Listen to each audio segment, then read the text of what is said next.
Before you press play, look close, this one can cut deep. Real people, real pain, more than you wanna see.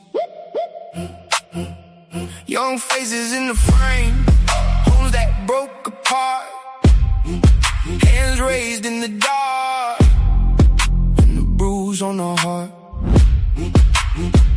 If you came for shock, then take a second now. Once it starts, it stays on your screen somehow. Trending at some point, handle with care. Trending at some point, heavy in the air. Trending at some point, you've been warned. Trending at some point, don't look if you're torn.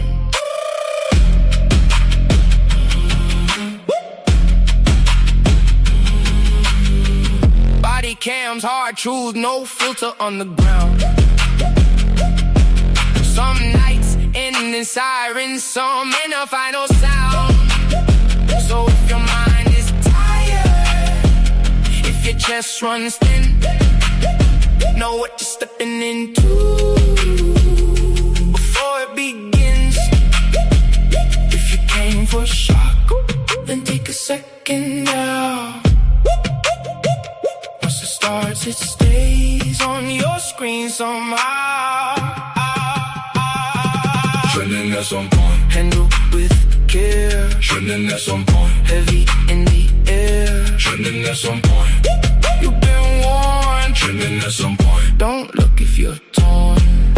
Slow down, breathe in. Don't call it entertainment. Not every truth is easy. Not every frame is safe to change.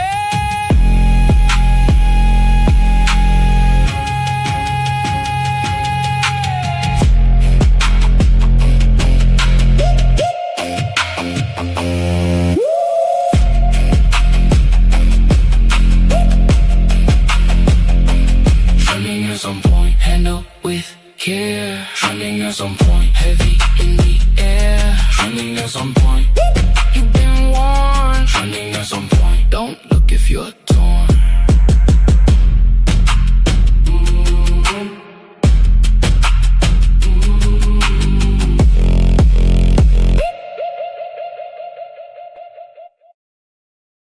Okay, mic check, mic check.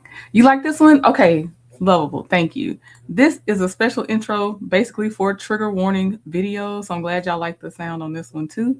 It is literally, I have a visual warning, I have an audio warning, I have a pinned comment trigger warning. You are not a hero for watching trigger warning things and you're not comfortable with it. So yes, hey baby peaches, hey crystal gal. I'm just saying because I can't type anymore so much the greetings right now, so I want to make sure y'all know I see you. Oh, you're in London. It's 9:30 p.m. Woo wee, and hotter than Barbados, girl. All right. So today I have a few things for you. Of course, you're gonna see what's on the thumbnail. I want to do an update. I have been trying to do this update for a while.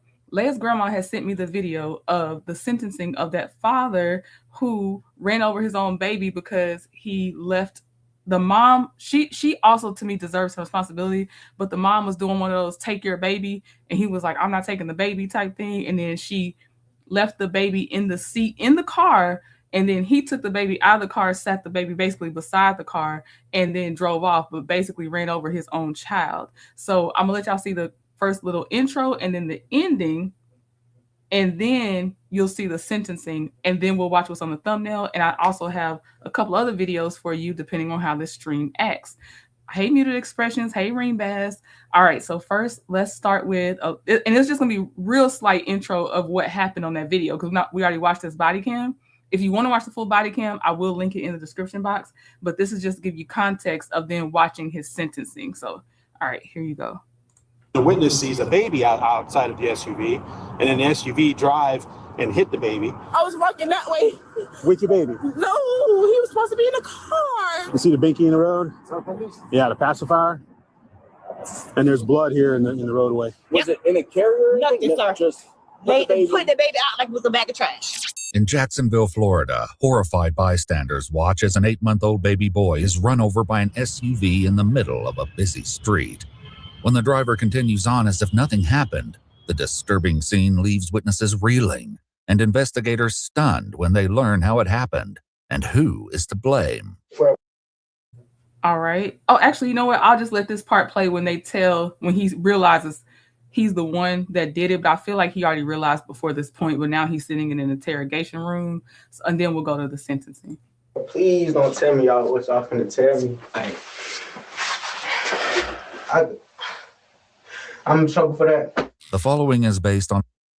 All right. That was him. And then here's his sentencing.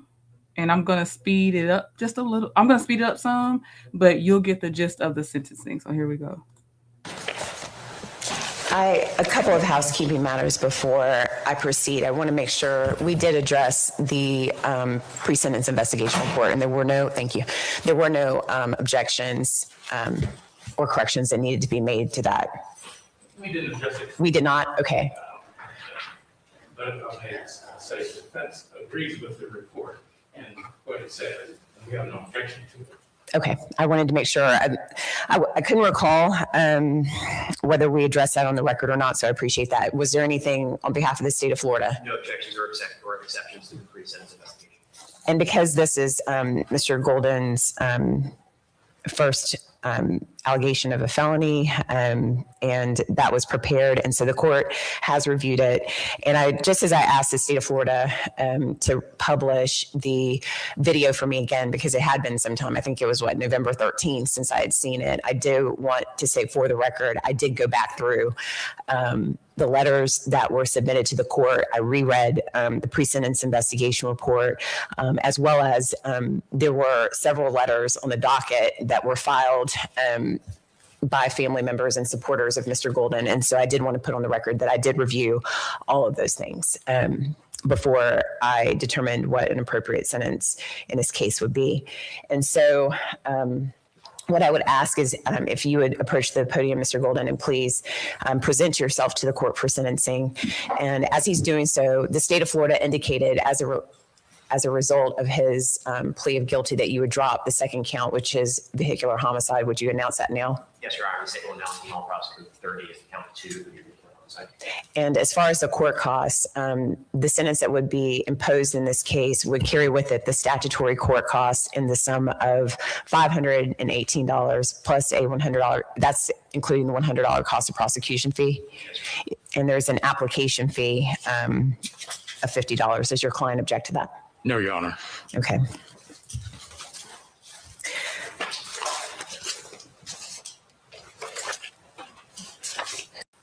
Then your attorney has requested that this court consider departing from the guidelines, and that requires an analysis of whether there are certain mitigating factors that exist that are basically substantiated by evidence in the case.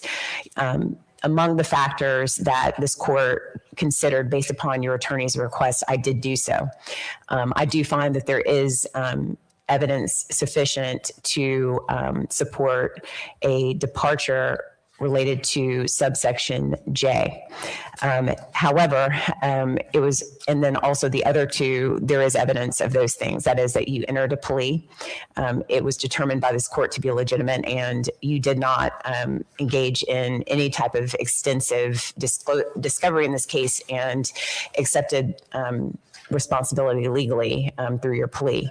And so those three, this court finds that there is sufficient evidence to downward depart. However, subsection M that was submitted to this court related to any type of treatment for drugs, I do not recall any evidence of that. Additionally, this court finds that based upon State v. Avery, that is 384 Southern 3rd 321, that is a 5th District case, 2024, that there is not sufficient evidence to support any type of downward departure sentence related to that particular subparagraph, which is M, for the record, 926 to M. So is there evidence to do so? Yes. Does this court choose to exercise its discretion in doing so? The answer is no. And how I come at that is that I have evidence to do so, but I choose not to. The first and foremost thing that any judge, any court in this state must submit itself to the law, the rule of law. And what I have before me is all I'm considering. But it is important that we consider what you have basically entered a plea to and what you're accepting responsibility for legally. That is that you have pled guilty to aggravated manslaughter of a child. That requires the state to prove three things. That is that you, by culpable negligence, neglected your son. And as a result, you caused the death of your son. And at the time, you were the caregiver of your son, and he was a child. And so what does a caregiver mean? I'm reading from the law. It says it means it is a person who has been entrusted with or has assumed responsibility for the care. Your son was 8 months old. So culpable negligence for a child in a factual context of that is, it's been submitted to this court that your child was 8 months old. And I will read this because it was submitted to this court through the testimony of some of your family that this was an accident. The law describes accidents this way. It says every person has a duty to act reasonably toward others. And if there is a violation of that duty without any conscious intention of harm, that violation is negligence. The defendant cannot be guilty of aggravated manslaughter causing a death because of a merely negligent act. So your grandfather coming up here and saying that, you shouldn't be punished because it's like stepping on someone's foot. It's like a total accident. That is not before this court. You legally could not be before this court. You may be in a different court, but you wouldn't be in front of me. It's not that. Can never be defined as that. Okay, so I'm going to continue. But culpable negligence is more than a failure to use ordinary care toward others. For negligence to be culpable, it must be gross and flagrant. Culpable negligence is a course of conduct showing reckless disregard of human life or a grossly careless disregard for the safety and welfare of the public. The negligent act or omission must have been committed with an utter disregard for the safety of another. Culpable negligence is consciously doing an act or following a course of conduct that the defendant knew or reasonably should have known was likely to cause death or great bodily injury. That's what I would have said to a jury if you chose to do so. When they found you on that day, the PSI documents this. It says that when they talked to you, you said that you had been in a verbal argument with Miss Whitby, and that when you stopped the car at that light on McDuff, that she got out. But before she got out, she turned around and she grabbed your infant son and she put him in the passenger seat. All of that was enclosed in the car that you were driving. No one really probably would have ever known what was going on between you and Miss Whitby, but that's bad enough that she took your child out of a car seat and put him in a passenger seat. And then I'll continue. It says that at that point in time, you said to the police that you didn't want to be responsible for the child nor accused of anything with the child. And that's kind of where it gets redacted and ends for me. This is outside looking in. This is a witness's statement. This was a witness that was behind you and Miss Whitby at the light. She said she saw a female exit the vehicle with nothing in her arms and walk away from the vehicle. She observed the driver's door, that's you, it's open, and the driver placed something next to the vehicle. And then she describes, I'm reading a little bit out of order, it says that she thought that what you placed in the road was trash. Then she said she saw the GMC drive over the item. She saw it move. And then that's when she realized that it was a child. She said the GMC slowly closed the door and slowly drove away.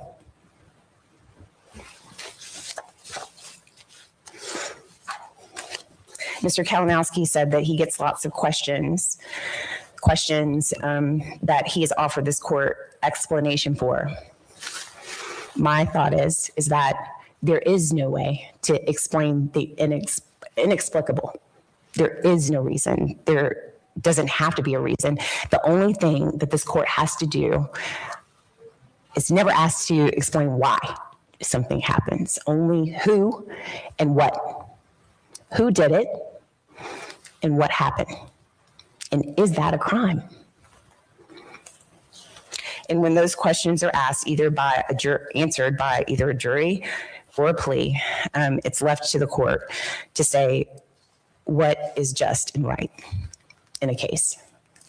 And so I have considered all of the mitigation. I don't believe that 1 year in the Duval County Jail, followed by any length of community supervision, would suffice for the gross and flagrant conduct, the act. So that is why this court is not going to exercise this discretion in sentencing you below the sentencing guidelines. And so what I'm left with is a young man that stands before me. And you, I believe, are everything that your family says that you are. There appears to be nothing that this court needs to rehabilitate, because you are, by all accounts, an exemplary young man that made a terrible choice about his son, that you were entrusted with his care.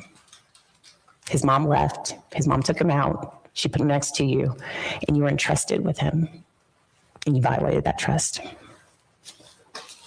As to count one, this court, having accepted your plea of guilty, will adjudicate you guilty. This court will sentence you to 30 years in the Florida State Prison, giving you credit for the days served. How many? 328 days, Your Honor. 328 days. Court's in recess. Thank you, Your Honor. Thank you.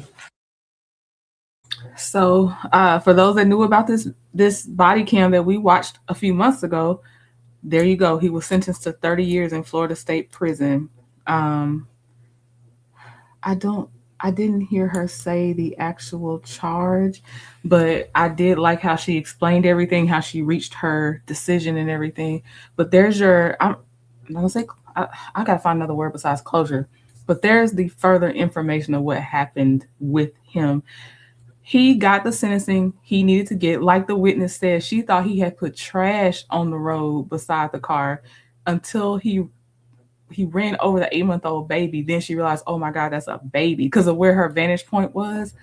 I just want to keep adding, even if it was just maybe like, what would it call? Like, I don't know what the actual charge would be called, because I'm not familiar with crimes like that, but like some kind of aiding in the manslaughter or the death of your child. Something should have also been done with the mom, because she took her baby out of the safety of the car seat while she's in an argument with the father of the baby, who wants to drive off without her and the baby. Why did you take the baby out the car seat if it was that you wanted him to have the baby no matter what? Which I don't want anyone that's having a hostile feeling about they don't want to watch their own child at that time. And I know moms get tired and she's probably on her last leg, maybe, but still, why would you leave the baby in the care of someone that doesn't want the baby? And why did you take the baby out of the car seat? I feel like that was the initial chain reaction that I just want more answers to, and why nothing happened with the mom. He ultimately made the worst decision. He took the baby out of the safety of the whole car. You know what I mean? Because like, what if he had driven off mad and the baby was in the passenger seat but still in the car? The baby was placed in an unsafe environment even by doing that. But then he did obviously way worse. So I don't argue with how he was sentenced. I just don't understand how the mom's not looked at in some type of negligence, some type of placing the child in danger as well. It seemed like they kind of just wrote off what she did. But he got exactly what was needed to be gotten. Oh my gosh, if y'all watch that whole video and just see how he reacts in that interrogation room, the decision he made in general. And they even said in the interrogation, I think that he would have felt the bumps of running over his own baby. Because I think it was the front wheel, then the back wheel. Like, it was too much. But the links will be in the description box by the end of this live if you want to go back and see the body cam itself. His guilt will add 30 years to his sentence. Yeah, I agree. Mindy said, I say as soon as he sat the baby in the road, it became premeditated murder. What did he think was going to happen? Right. He was going to unstrap himself and play leapfrog. Right. And then let's say he didn't run over his baby. You still left your baby in the road for someone else to run over your child. The child, like, you left your child there to be kidnapped. I just don't understand. How did you leave this child in any reasons, let alone you're the one that ran over your own child? So he's where he's got to be. And I'm glad that she didn't go for this 1 year in jail mess. No. Obviously, I'm stating my own opinions on this. Okay, so now the next one we have is the mom took the baby out of the child's seat. Yep. The mom did that, Mindy. Not him, but he did worse.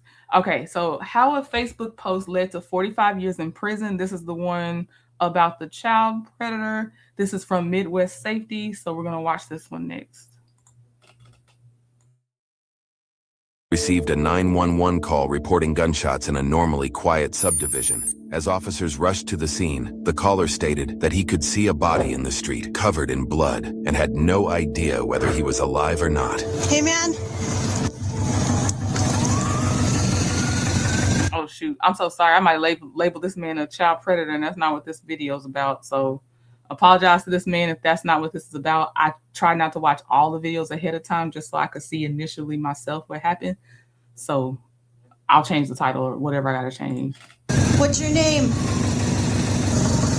105, one down, multiple gunshot wounds to the torso.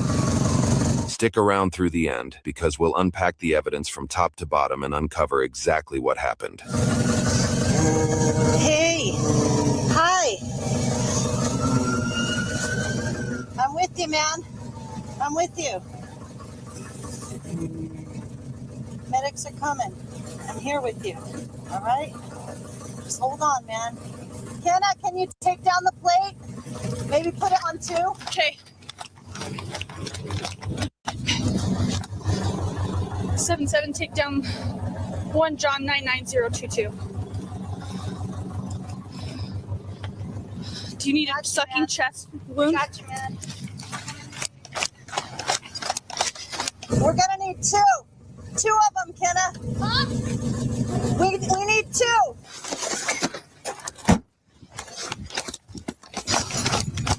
I don't know even what I have in here. I've got a little kit in my bag. Okay. Oh, here they are. Here's the medics. They're here.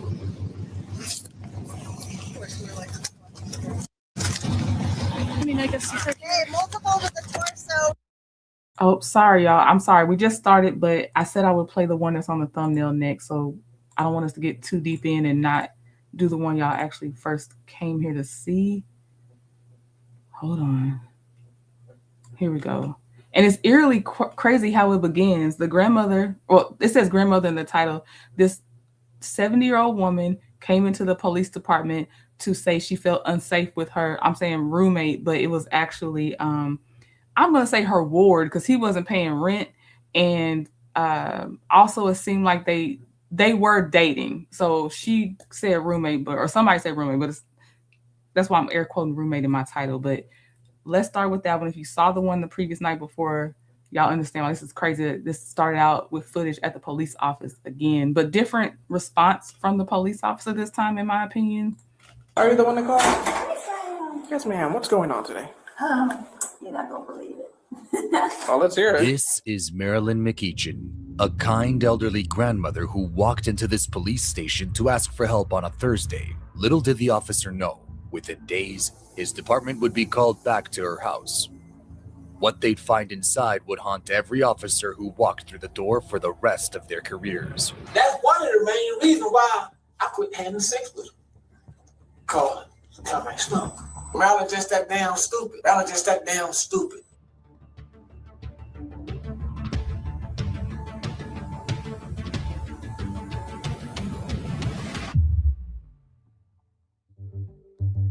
Texas, 3324 Shady Trail Drive. A single-story brick house on a quiet residential block on the north side of town. Marilyn Janice McEachin had owned this house for over 20 years. She was 70 years old. She lived with a man named Gregory Barganier. He was 66. They had met at a Walmart in 2019. She was working customer service, approaching retirement. He was a customer who told her about his stage 4 lung cancer. She helped him get hired at the same store. When his treatment intensified, he moved in. He didn't pay rent. He didn't pay the bills. She paid for everything. For 5 years, the arrangement worked. But over the last few months, something had started to change. 4 days before the eviction deadline, Marilyn drove to the Tyler Police Department. She brought her phone. She brought her driver's license. She sat in the lobby waiting area until an officer came out to meet her. His name was Patricio Gaona. His body cam was already running. Are you the one that called? I have a roommate, and I tried to put him out. I gave him eviction. I sent him eviction notice at my place of residence, and wanted him to get out by the 18th next month. I've been having problems with him ever since. I think he's a convicted felon. He took upon himself at 3 different times. I've talked to a friend on the phone 3 different times. I've seen him while I'm in the parking lot talking to this person, sitting over there watching me all the time. 3 times I've seen him. And I just saw him again going to the storage area, turning away to the 18, but I can't deal with him because he's scaring me. Marilyn explained to the officer that her roommate had started to stalk her. She had spotted him 3 times in one day, at her Walmart, at the convenience store across the street, and at the storage area an hour earlier. I sent him a registered letter that I had typed out myself and signed it. I typed it up on the 18th. Okay. The postal service said it was attempted delivery on the 19th. Then the second time, the same thing. I think it was the 24th or something like that. The third attempt, they say they'll take back to Dallas. Marilyn had typed and signed the eviction letter herself, then mailed it certified to Barganier 3 separate times. Each time, he refused to accept delivery.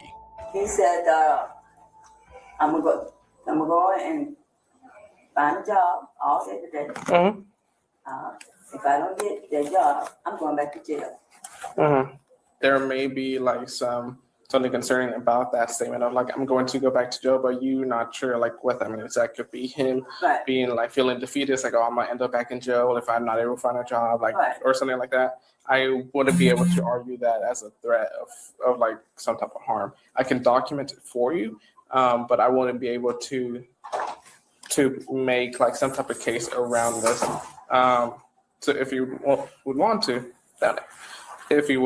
I can at least document this for this, give you a case number. So it's like, hey, it's documented. You can go to the constable's office later on and let them know like, hey, this is becoming an issue. I have even had a report on it, and this is going to be an issue when he gets evicted. Would you like that? Yes, whatever. But all I want is for him to go and you do what you got to do. You're a man. Yeah. Officer Gaona offered to file a report and give her a case number. Marilyn took it. She needed something on the record. And also, he said something about go out and find a place to stay. He may have to get a gun to protect himself. And I figured, I'm not gonna hold that back because you shouldn't be talking to me about it like that. And I'll go ahead and document that because if he is a felon, he's not allowed to have weapons to begin with or firearms. Well, I'm saying that's why I didn't want to bring that up, but I need to throw that in now too, so I don't want that to come out saying I didn't mention it. I was nervous about coming here, but this police department makes a difference. Oh yeah, it makes everybody nervous. And if you want to, you can always call over the phone and make a report that way if you don't want to come up here. If you have a problem where he is becoming aggressive immediately, call us. If he's being aggressive on the spot, call us.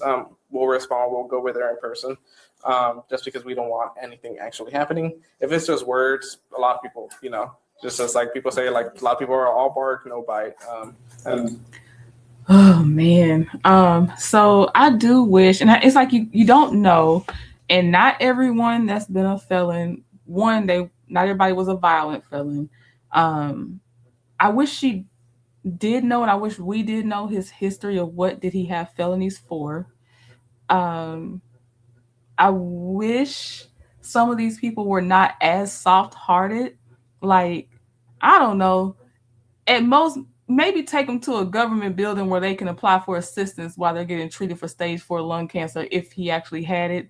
I don't even say drop them off. I'll just say, here's the address to the building. That's what I know. That's how I can help you. Because taking people into your home, and again, I can't remember if she frames it this way right now, but sometimes it's indicated he's just a roommate, but he's not. They were lovers as well. So that means, she did want a type of relationship, and they had a type of romantic relationship.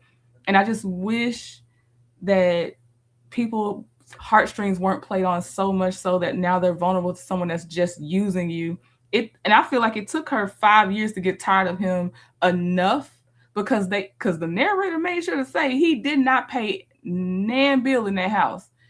She got him a job at Walmart. That was nice. I can't have you working where I'm working. I don't know you like that. But she got him a job at Walmart. It said, I don't even know if he still has that job at Walmart now that we're here 5 years later, or did he just get it? Then all of a sudden he had to quit because of his treatment, which I don't know if it's true or false. I'm not saying for sure he didn't have stage 4 lung cancer, but he got plenty of his strength back to end up killing her, though. So it is what it is. But I just wish she was a perfect victim. There's so many. Oh my gosh. And I'm trying not to put every last person that's been to prison in a box. I'm trying. So all I can say, the best I can say is, as I'm talking about right now, Gregory, last name B. I'm talking about him as I say this. But he is scum. He is scum. He is weak. He was another homosexual. This time he was just an older homosexual. Like, he just needed a roof over his head, someone else to take care of the main bills.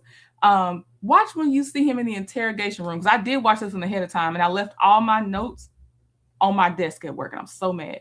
But he says he got her some item that cost $11, and he paused like he got something, because he said he was like, it was the good stuff, or it was really, really good. It was $11. I'm like, you haven't paid a utility bill, your own rent, or anything for 5 years, and you making sure to emphasize to the police that you bought an $11 item. I'm telling you, under the jail. Reen said, I wish the police would take seriously when they say they don't feel safe, especially a 70-year-old woman. I know, but I will go back and say what y'all said to me yesterday. They only can do so much, and I don't know how much they honestly can do, and then it's per state. But I wish there was better protection for people that are vulnerable. And I know that they have to deal with, also there are false accusations that people put on people. Then there's real ones. I don't know what you can do. Like, I don't know, but for her, I don't know when she found out he was a convicted felon, but background check, number one, what were you convicted of? Because here's the thing, not everybody, and prisons aren't really built to rehabilitate anyway. So there's already a bad downhill road for this. It's not like they're really built to help you change your life, right? So then you got that. So it's not much that people are going to learn being in prison. Just the ones that have a stronger character, they'll try to teach themselves and be better people and not get caught in the same stuff. But that's not the system, though.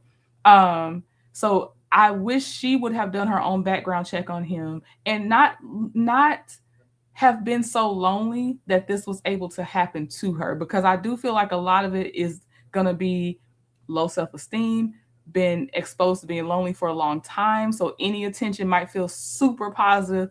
It might have been some love bombing. She might not have needed love bombing, depending on her life and how she felt about her romantic life and stuff like that. But I just hate that he was able to get in her home. It's just so many things. Ace Moonshot said, yes, the majority of felons are not lifelong criminals. And that's why I'm trying to focus on him, and I'm trying not to put everybody in a box, because by the time we see a body cam and interrogation, we're seeing the worst of the worst. And so I'm trying to remember that that's just the exposure I have. That's not the truth of statistics type thing. I'm trying to keep myself in check about that. And he said, but do due diligence on felons' histories. Definitely another story. Don't have this one, but I ran across, I think it was another interrogation type thing. No. I think it was just a news story. The elderly woman that married the felon while he was in prison. She didn't meet him until he was in prison. They didn't have a previous relationship. She went to visit him for a conjugal visit, and he strangled her. And I don't think they found her for a while because I guess, they give privacy. He killed her. He's still a prisoner. He strangles her. He's still in prison, and now she's gone. There's no life for her anymore. And he wasn't there for a violent crime. Usually that's most cases, but if it does seem like it's going to end up turning violent, just go ahead and call us. We'll respond. If it ends up being nothing, that's okay, because we're just there to make sure nothing happens, okay? Okay, hon, I appreciate you taking. Yes, ma'am. I'm a little bit better now. There we go. Like I said, if you feel fear for your life or for your safety, just call us. We don't mind going out there. I got it. It's right here. Mm-hmm. It's license. I got this for mine. When I'm by myself. Mm-hmm. Oh, yeah, for sure. Those are good to have. Yeah, for mine. I think it's like a life alert type device she might have on, because you'll hear her. She'll be like, I will be soon living by myself. And just to keep you on the timeline, he kills her 3 to 4 days after this body cam video. I'll be by myself soon. Mm-hmm. There we go. Get rid of my house. There we go. Thank you so much. Yes, ma'am. Hopefully he'll be gone next month. Okay, thank you. I appreciate you. Yes, ma'am. Little did Officer Gowan know that this was the last time he would ever see Marilyn McEachin alive. 8 minutes after the ring camera. The text said 96 hours later, and now they're talking about the surveillance camera on the ring camera. And if you can't see your screen, it is showing an explosion in the top right corner of the screen. And it's a flare up of fire. I don't know if I necessarily say explosion, but it's a big flare up of fire. Caught the fire. A man named Dan Strain let his dogs out, smelled smoke, looked across the street, and dialed 911. I believe, I don't know. One Greg's truck is not there, but his wife's truck is. Do you know how many people live inside? 2 people. 2 people? Yes. Okay, we got help on the way, okay? Thank you. Okay. Just want to clarify, they're not actually married. Just some couples will end up saying, oh, that's my husband, that's my wife. But they were not actually like married from anything that was revealed based on what the narrator presented and what was discussed in the interrogation room and stuff like that. I don't think it was brought up they were legally married. His wife's truck was still there. Greg's truck was not. The dispatcher logged the call at 3:35 a.m. The first units arrived 2 minutes later. The house was already fully involved. Tyler Fire Department began an exterior attack. Until the fire was knocked down, nobody could go inside. Nobody knew if Marilyn was alive. Here's the problem with that, even, Jacqueline. Now, obviously, yes, and we know it's only a piece of paper, but it's something. It's a little bit more of something. I think, like the cop was saying, that was her first step. He has her report, so now she can go to I think it was the sheriff's office next or something. But also, I believe they're going to show footage of him ringing the intercom, and she lets him up.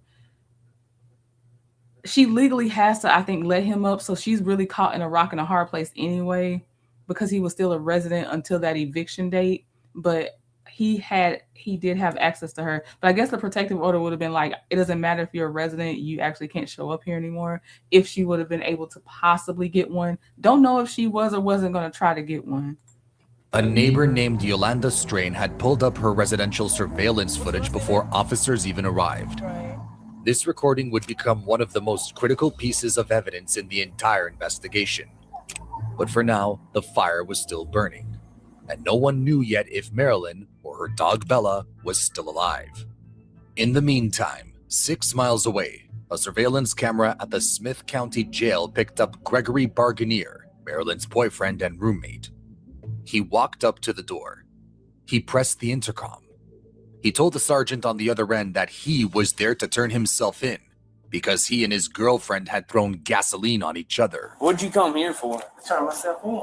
Turn yourself in. I got to correct my error I just made. And I was making it the whole time I was watching this video this morning.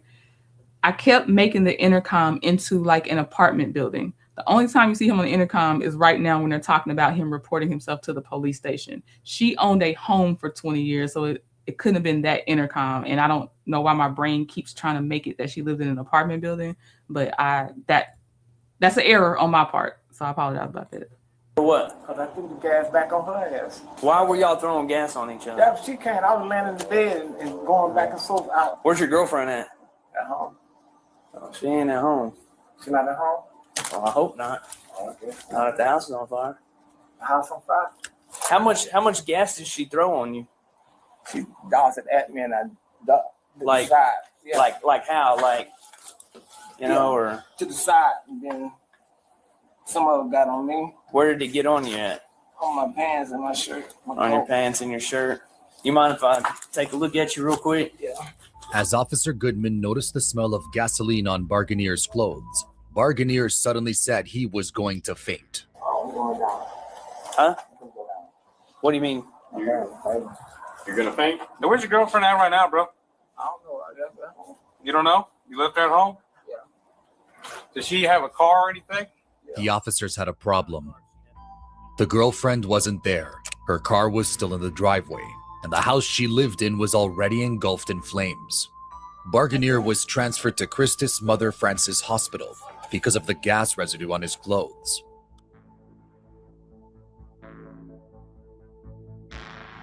Did she have any like kids or family members or anything like that? She got a sister and lover. A sister and Look at his sorry behind up in the hospital bed, knowing the whole time he didn't kill that woman. Okay. Ace Moonshot said, I hope you're taking mental wellness breaks while you curate these cases.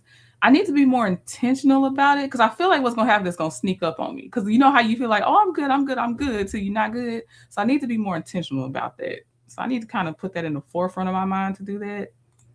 Ashley said, I fainted several times and I never have time to say I'm about to faint more than once. Okay. Good perspective because I didn't even think about that. love it. She all right? No, mom and dad. Hey, she okay? That's not for me to discuss with you right now, okay? He kept asking if she was okay. The officers had already started to suspect something was off and kept their answers guarded while waiting for detectives to arrive. At this point, even they didn't yet know what had happened inside the house.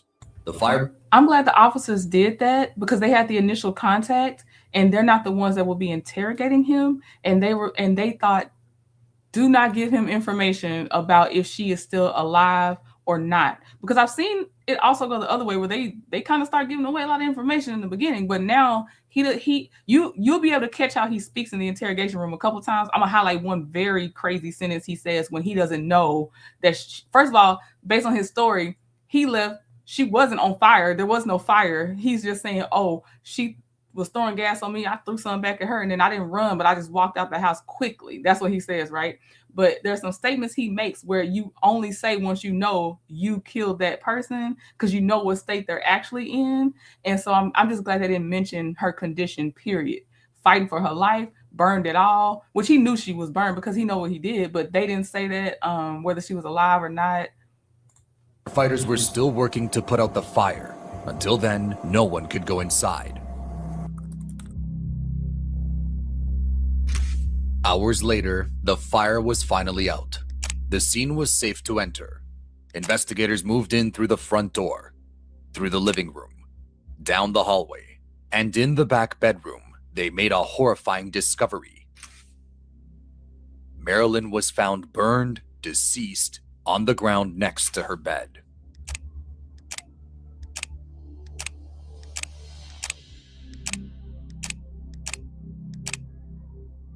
Barganier was discharged from the hospital, transported to Tyler PD's North Station, and placed in an interrogation room. His clothes had been seized as evidence. He was now in a Smith County jail jumpsuit, in police custody but not yet formally charged. He probably got that bandage on his hand when that fire flared up because he probably accidentally had gotten gas on himself. Why you got a bandage on your hand unless you possibly burned your hand? Because you know he's pouring an accelerant. You know how it is. Stuff gets on you too when you doing things. I think he might have burned his hand when he was doing what he was doing. But I don't know if they ever addressed his hand injury or not. Their only suspect, Detective Amber Thomas, Tyler PD's lead on the case. Deputy Fire Marshal Larry Cronson. Hey, I am Detective Amber Thomas. And I'm Larry Croson, one of the deputy fire marshals. Nice to meet you, sir. They sat down across from him for a 6-hour interrogation. They needed him to talk. For the first hour, the detectives let him talk. He covered his Walmart meeting with Marilyn back in 2019, his stage 4 lung cancer, his VA housing plans, the arrangement he had with her for almost 8 years.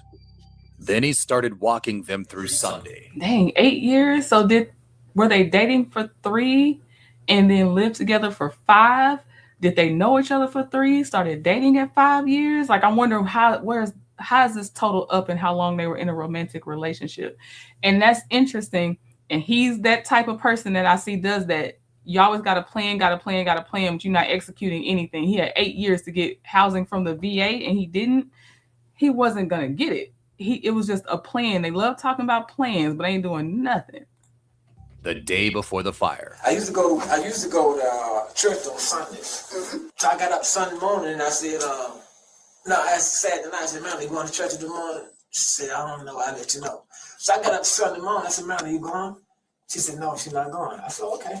So I went on by myself. I slept and laid around for a while, to tell you the truth, I was going through. And she gave me something like a eviction notice. Okay. And I went there and took that down. Maryland did? Yeah, she just walked in the TV room and gave me that. I said, "What's this in?"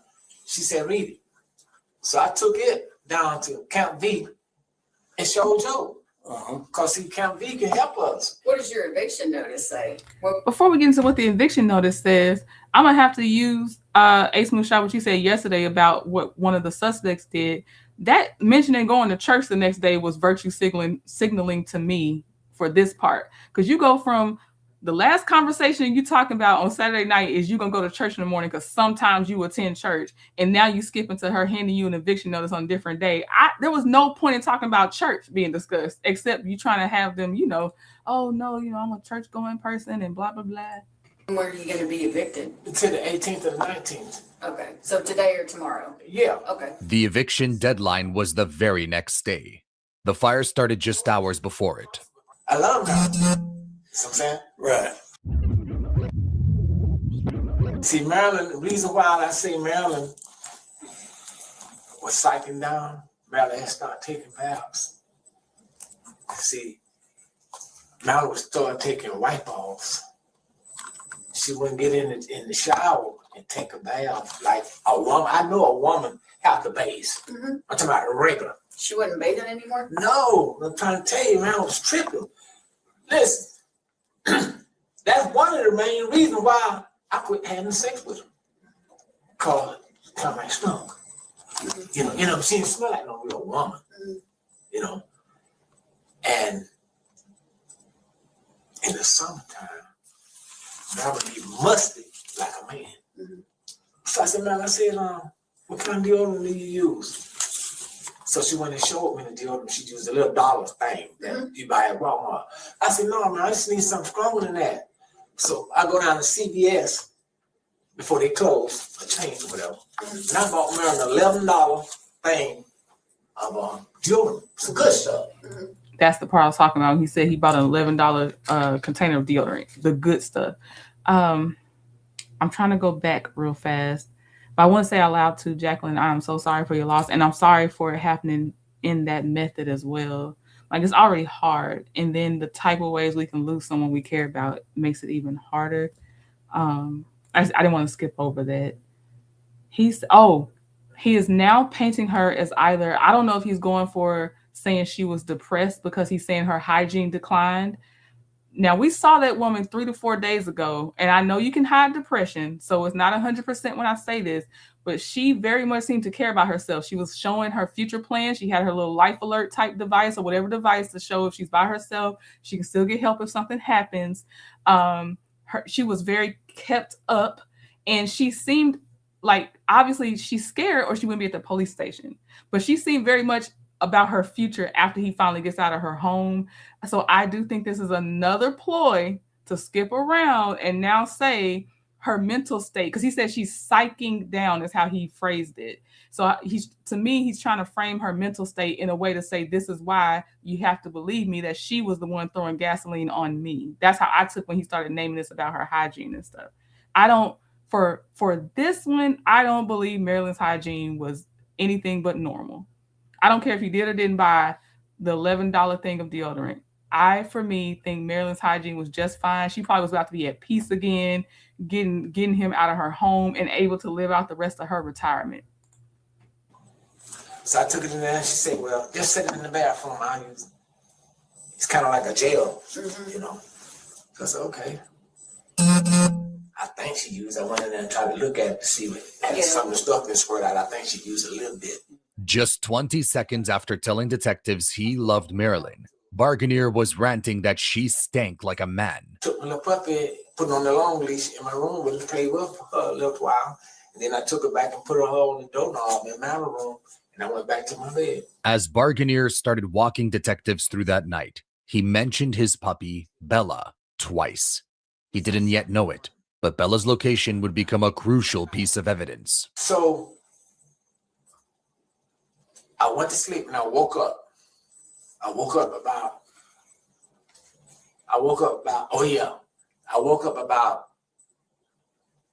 1 something.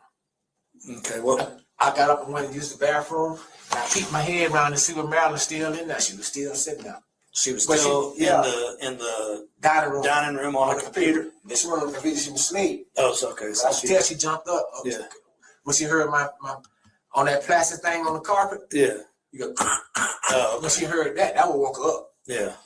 And I could tell she had jumped up and then she was playing with some paper like she was doing that, but she was asleep. Okay. I know you was asleep. Right. Like you always do. Sometimes I come to that, she don't hear me. Right. You know, but that's what it was. Barganier continued to try to shift the blame onto Marilyn, but he was about to make a mistake, one that would contradict something he had said only hours earlier. So back to the conversation, though, because after a while, you know, you ended up over at the Smith County Jail. Yeah. So something happened in there. You know what happened? Let me tell you what happened. When I was standing there talking to her, yeah, she told me to take Bella, I put it, because when she got ready to pee or boo-boo or whatever, she said, take Bella down to the garage, just the bathroom. I said, okay. Outside to the garage? No, you got to go around through the kitchen. Oh, okay. Go around through the kitchen. I said, okay. So I got Bella off the doorknob, her leash, and took her down there. When I come back from the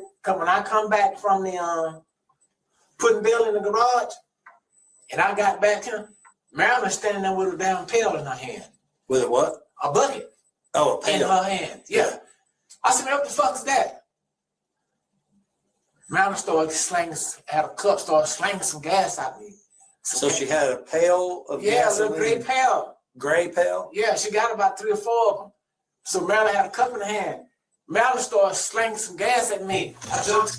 I can't wait until y'all, when the police ask him, because this is 2 things he's named she's holding so far. He's then going to name a 3rd thing she's somehow holding and wielding. I'm glad when criminals are dumb enough to tell on themselves. Make it easier so you need to go where you go. To the side. Did any of it get on you? Yeah, a little bit on my left side, on my jacket. A little bit, not much. Right. And then Marilyn started walking toward me with a light in her hand. And you know what? I turned around and I ain't run, but I walked real fast out the door, got in my truck, and I came with Smith County Jail to tell him what she was doing, what she did. Okay. And I came straight on over here because she told me that Gwen and her big brother-in-law, her big nephew, they're supposed to be coming down here to put me out. I said, they ain't got to put me out. I leave on my own. I said, every girl I've been with, I left on my own. Right, yeah. Yeah, you didn't need any help. I don't need no help. That's why I put my stuff. It took me about 3 days because I'm kind of sick. Slowly put my stuff in my truck. Right. The whole front full and the whole back full. All my stuff, and there's still some stuff in the house. If I had to sleep in my truck. And plus, I know what Joe and Ashley got working for me. So when she had the pail, yeah, and she was throwing gas on you, she threw a couple cups at me. And did you smell it? Did you? Yeah, because when I came back from the garage, tell it was gasoline. When I came back from the garage, I could smell it. She must have had that shit in her bathroom, back there by her bed. Because when I was in there the first time, I didn't smell nothing. So do y'all have a gas can around the house or something? I mean, where would she get gas? Well, for a weed eater, the lawnmower and all that stuff. So out of the garage? Yeah, evidently. Okay. That's where we keep all that kind of stuff at, down by the big slide door. Yeah. Where we can get some air. Was she saying anything to you? Huh? What was she saying to you? She had to have been saying something if she was throwing gasoline. I know I'm trying to think what she said, because it really shocked me. Yeah. It's shit shocked me. Yeah. I don't know why you going there. Yeah, it would me too. That's what I'm trying to say. I don't even know why you going there. Because you see me be hauling my shit out in my truck. Yeah. And all Joe got to do is tell me down there he can't help me. I'm finna get my truck and go. Yeah. I can't make you make me stay here. Right. Ain't nothing. I ain't never fought her. She ain't never fought me. Yeah. You know? That's what he said, Mindy. I don't know when he was supposed to have thrown something back on her if she's holding the pail and the cup and the lighter, but he definitely began his story with, I threw gasoline back on her. That's what he said. So it definitely ain't going there. You know, so really I was kind of shocked, man. Yeah. I was kind of shocked, like, fuck is you doing, man? Right, sure. Now I would be the same way. Yeah, that's what I'm saying. Because see, it wasn't smelling like that when before I left, took Bella down in the garage. It wasn't smelling like that. I knew then. So you think she had it in the bathroom? In the bathroom? Her bathroom right there, and you closed the door right from her bedroom. So if I'm following this correctly, and I definitely, please correct me if I'm getting something different. But he said around 1 a.m. he had woken up, right? Marilyn was still in the dining room on the computer. And I'm taking it was this night. Let me know if he jumped some days and it was supposed to be a different night. He's talking about that 1 a.m. wake up. So you're waking up in the bedroom. She was in the dining room and she heard you coming because on the carpet they had the little plastic runner, right? So you were sleeping in a bedroom where you think she must have already had a bucket of gasoline that you didn't smell, but then you let Bella, the dog, into the garage. And I don't know what Bella's gonna do in the garage because aren't you supposed to let the dogs use the restroom outside? Okay, so the gas cans are in the garage, and I'm going by the picture I saw later to show the gas cans are in the garage. But you're saying you were in the garage, so obviously there's no way she could have gotten it while you let Bella out because you didn't go outside the home. You just went into the garage with Bella. The police kept making sure they clarified, where did you go with Bella the dog? So she had to have pre-stored this gasoline in the room you're sleeping in, but you don't see it or smell it, talking about she must have stored it in the bathroom until you came back in the house, and that's when she starts just throwing cups of gasoline on you. Go look at it right now. Is there a gas can in her bathroom? I don't know. You don't know? All I know, she had that pail. A pail, okay. So a pail with gas. What kind of cup was it that she was using? It was like a coffee cup? No, a plastic it was kind of cup? like a big size drinking cup. Oh, okay. But it's so everything is open container that was in the house, an open bucket and an open cup. It was per his story and per the positions of the gas cans y'all will see later. There was no enclosed container of gas anywhere, but no, he didn't catch the scent of this gasoline in a bucket. A bucket's worth of gasoline, you don't catch the scent of. How you get out the store? Okay. Not from no convenience store. Okay. This is kind of like a clear drinking cup, about this tall. Okay. All right. Hard plastic, probably. Yeah, very hard plastic. When you went into the garage, the fact that he's emphasizing about the hard plastic and he seems very confident when he answers that's everything I'm thinking he was holding. I think he was holding that cup. He held that bucket. And at some point, obviously, he had that lighter. That's why I think when he starts answering and describing, it was a gray pail specifically. It was a clear cup, thick plastic. I think that's because what he had that. So that's the most confidence he can have when he starts naming those details. Then he get real shaky when he gets outside of that area. and you were letting the dog out. Did you like open the garage door to let her go out, or just go? No, into she didn't want to garage? go. She tried not to go.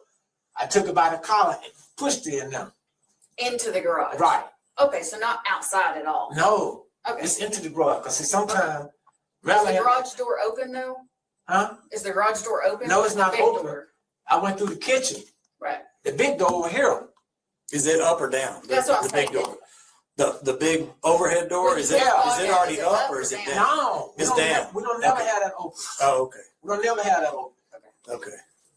So So you put the dog in the garage? Drug up button, swung in there, and I turned around. Okay. And then when you come back is when she's standing in the goddamn kitchen bedroom. No, the bedroom. In her bedroom? Yeah. Oh, okay. And that's where she's throwing gas at you? Yeah.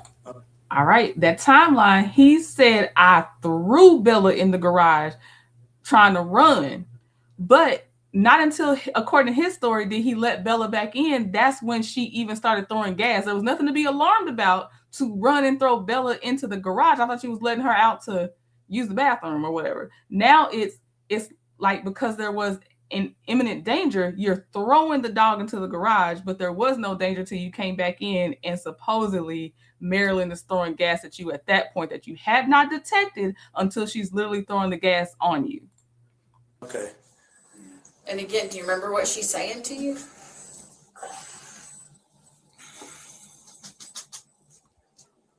I mean, is she? I think she said, get the fuck out of my room.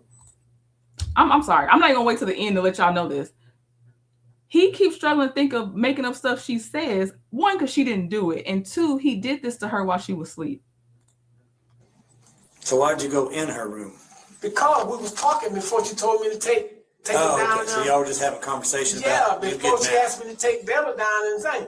I'm trying to get her to, you know, I'm going out here and talk to Joe first thing in the morning, Right. Snap. But like I said, when I took her down the garage and came back, she freaked me out, man. I don't know what the fuck she was doing. I'm trying to think, what the hell is you doing? So then your actions were you just left right then? Yeah, something hit not this side, but the back of my left leg. Some gas? You seen something hit you? I don't know what it was, man. Okay. So she's throwing it at you, but she doesn't really, she only hits you once on the Because side. I turned to the side. I turned to the side like that. And you said she had a lighter in her hand? Yeah, she did. What kind of lighter? She had like one of them long lighters. And she was coming toward me and flicking it. She was flicking it? Yeah, she was flicking it. Carrying gasoline. She had a pail of gasoline and a lighter at the same time. Right. Okay. But, okay. She had the pail in this hand and a light in this hand. Then where is she holding the cup, throwing the gas on you? Like this. Okay. See? Like this. Mm-hmm. Y'all see his hand motions? According to his own hand motions, her hands are full with a cup in one hand, the bucket of gasoline in the other hand, and also somehow she's also wielding one of those long lighters. He can't even keep up. I'm glad though. I'm glad. I need people like this to be dumb. I don't need you to get away with stuff like this.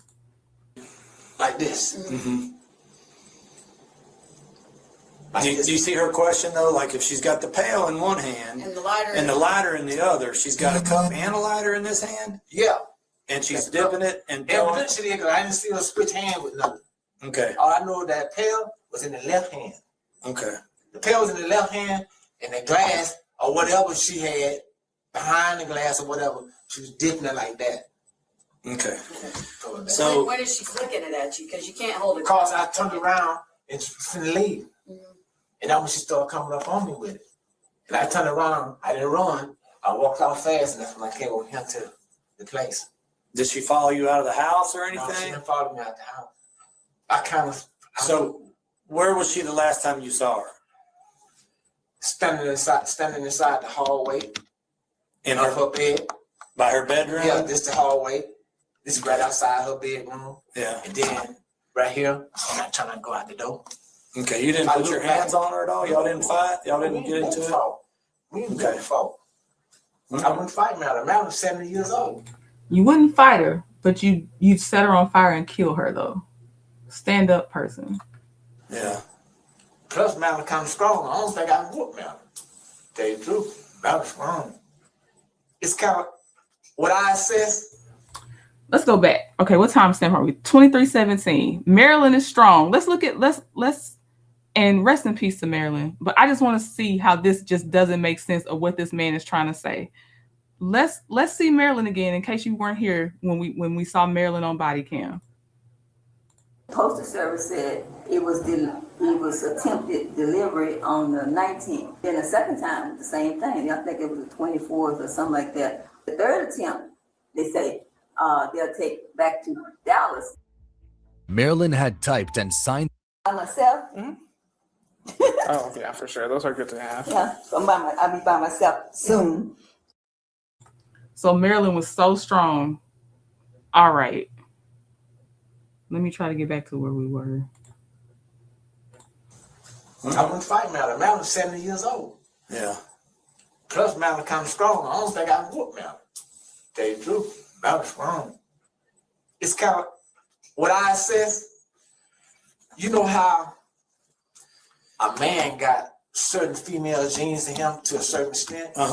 Marilyn do too, but her male genes is a little bit stronger than her female genes. So, are you intimidated by her a little bit, maybe? No. As far as physically? No. I mean, you know, like you said, you don't I can take her down if I wanted to. No. You could? Yeah. Okay. I can take her down if I wanted to. Yeah, Mhm. She can't whoop me, man. I'm telling you. Right. If I wanted to. Right. I want to go ahead. Now we got to go back 60 seconds because these two statements don't make sense together. In her bed. By her bedroom? Yeah, this the hallway. This is right outside her bedroom. Yeah. And then right here, I'm not trying to go out the door. Okay, you didn't put your hands on her at all? Y'all didn't fight? Y'all didn't get into it? We didn't get fought. I wouldn't fight Marilyn. Marilyn's 70 years old. Yeah. Plus, Marilyn kind of strong. I don't think I can whoop Marilyn. Tell you the truth, Marilyn's strong. It's kind of what I assess. You know how a man got certain female genes in him to a certain extent? Marilyn do too, but her male genes is a little bit stronger than her female genes. So, are you intimidated by her a little bit, maybe? No. As far as physically? No. I mean, you know, like you said, you don't I can take her down if I wanted to. No. You could? Yeah. Okay. I can take her down if I wanted to. Yeah. Mhm. She can't whoop me, man. I'm telling you. Right. If I wanted to. Right. I wanted to go at her like I wanted to go at her. Yeah. She can whoop me. Okay. No, I wasn't scared. Well, that's you know, I just trying to, you know, Yeah, if you were afraid of her, you know, that's one You thing. never know. I wasn't like that. Okay. And then she's coming at you with gasoline. Yeah, but see, really, You see? Marilyn ain't no wild person. Marilyn ain't no mean person, man. Marilyn ain't no mean person. Marilyn been really good to me. Yeah. You know, only fault I see with Marilyn is her sister. Yeah. Has she ever done anything about like this gasoline thing before? Has she ever? She never did that. That's why I understand what the hell she doing. Did you say anything to set her off, or I mean, something had to happen to make her? To tell you the truth, I hate to speculate because I can probably be wrong. But I think Marilyn had that set up for me. And I hate to say that. You think that she had what set up? You put that gas on me like that, probably burn my ass up too. I don't want to say that because I'm not for What do you sure. mean burn your ass up too? Like put that gas on me and then light it. Oh, okay. I can't speculate on that because we'll never know that. Yeah. But that's the statement that got me on. They never said anything about Marilyn's condition, that she ever was even burned. Definitely that she wasn't alive. But he says, but we'll never know. I can just speculate on that. How would you never know if you don't know what happened to Marilyn? Because Marilyn can just then say what she was thinking. That was one of those slip-ups of they never mentioned how she was, but he knows she's not alive, and that was one of his slip-up statements. I'm going back a little bit so y'all can hear it.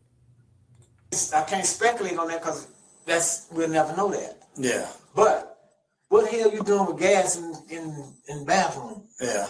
You know? Yeah. And this shit's supposed to be way down there in the garage at the front side of the slide door where it always been. What the hell is all this doing? What are you doing?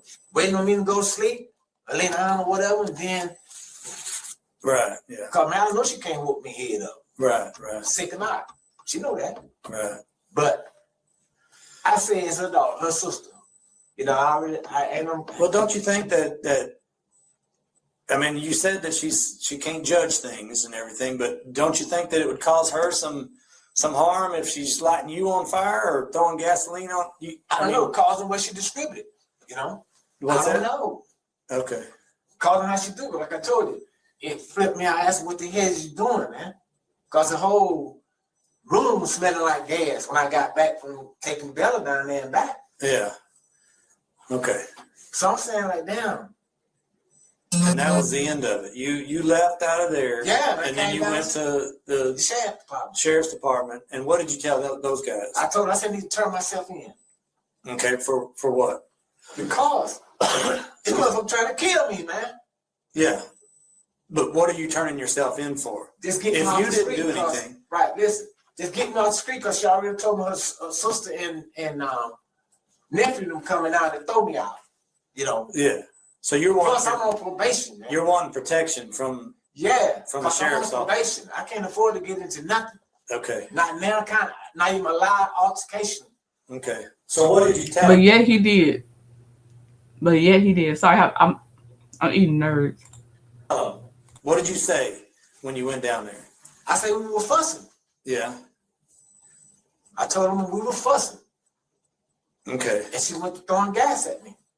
Right. He said, well, we can't turn you in for nothing. Right. They're wanting to know what you did. If you're turning yourself in, you know, it's kind of like, what did you do? Yeah, why? Yeah. You know? Yeah. And I told him why. What did you say? I said, because she was throwing gas at me. But what did you do? I turned around and walked out. That's what I'm saying. What'd you tell them, though? What did you tell them? Because you told them something. I know, what did I tell them I did to her? Yes. No, I didn't tell them I did nothing to her. You didn't tell them anything? What, physically? Yeah. I uttered that we were fussing. Okay, that was it. Yeah, that's all I can remember telling them. Huh? That's all I can remember telling the people there. Oh, okay. Barganier had just told detectives only Marilyn threw gas on him. But hours earlier, at the Smith County Jail, he had said something different. What'd you come here for? Turn myself in.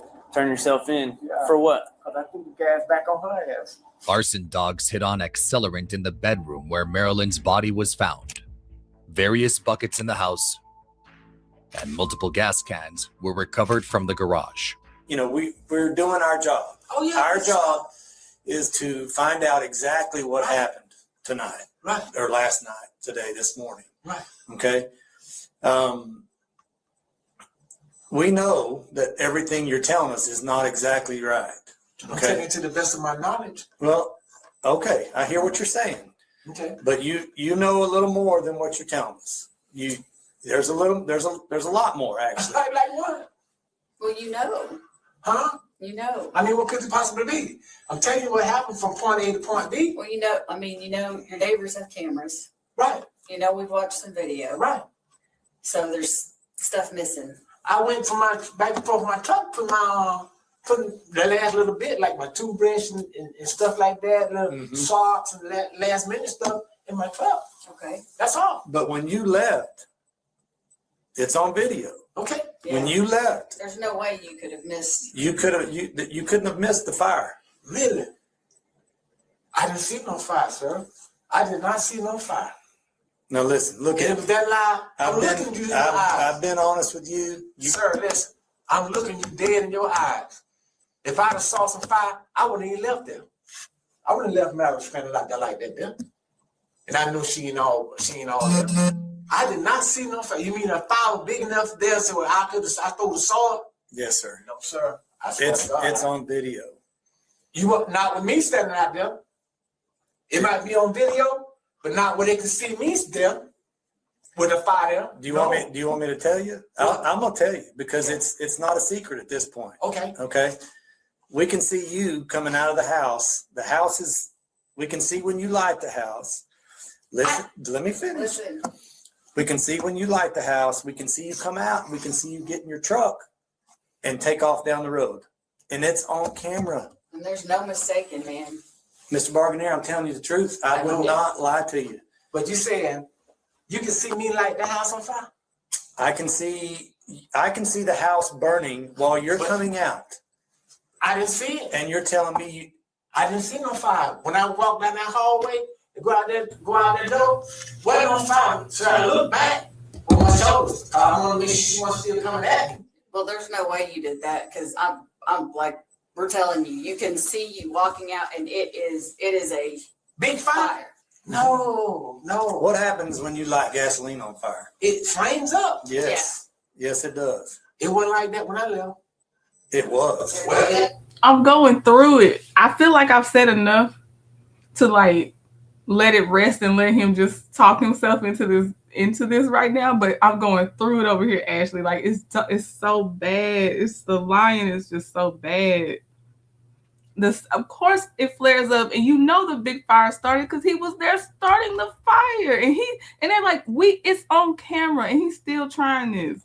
But I looked over my shoulder going out that hallway before I went out, turned to go down out that door. I didn't see no fire. I looked back like that. I didn't see no fire. I did not see no fire. Is that like? Are you? Look.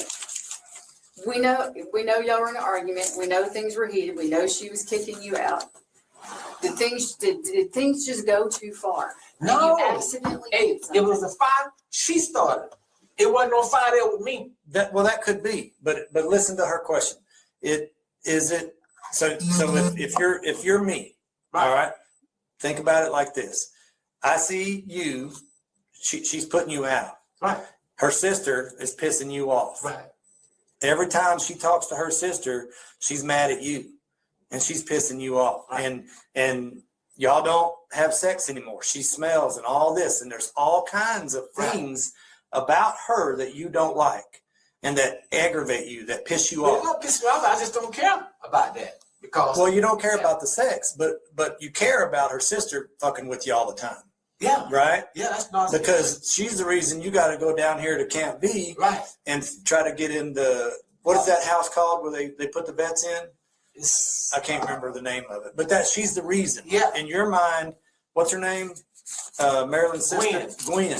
Yeah. Gwen's the reason that you're having to do all that. Yeah. So there's some resentment for you against them, right? But see, all I got to do is leave.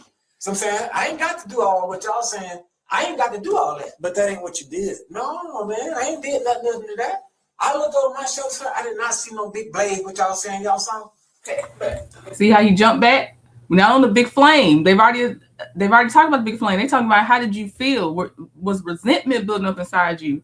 Were you hating the fact you had to go to, I'm going to call it because it's for veterans, so I won't call it that. At first I thought they were talking about a halfway home for convicted felons or something, but they're talking about something for veterans. So whatever that house is called, he didn't want to go there. He wanted to still be able to lay up under somebody, and they better not dare tell him he has to leave or actually contribute or whatever. But he skips back to, and I didn't see no flame, not on the flame. We're about your mindset right now, what emotions you were feeling, who you might be mad at. When talk about the size of a flame or any flame. You understand what happened, right? Right. You know what happened to her. Yeah. Show me, no. Tell me what happened to her. No. Show me in the picture where I'm there and a big blaze behind me. You will see it. Okay. You will see it. Sir, ma'am, sir, But answer her question real quick. Didn't nothing go too far. We in Maryland. Picture his public defender having to look at the video in discovery and listening to this man talk in this interrogation. Picture who has to, by law, defend him, watching him in both those things. It didn't nothing go too far with us. Now I'm trying to tell you. But Gregory, come on, man. What do you want me to say? You want me to say I did? I want you to be honest with it. I want you to get it off of there. That's why you went there.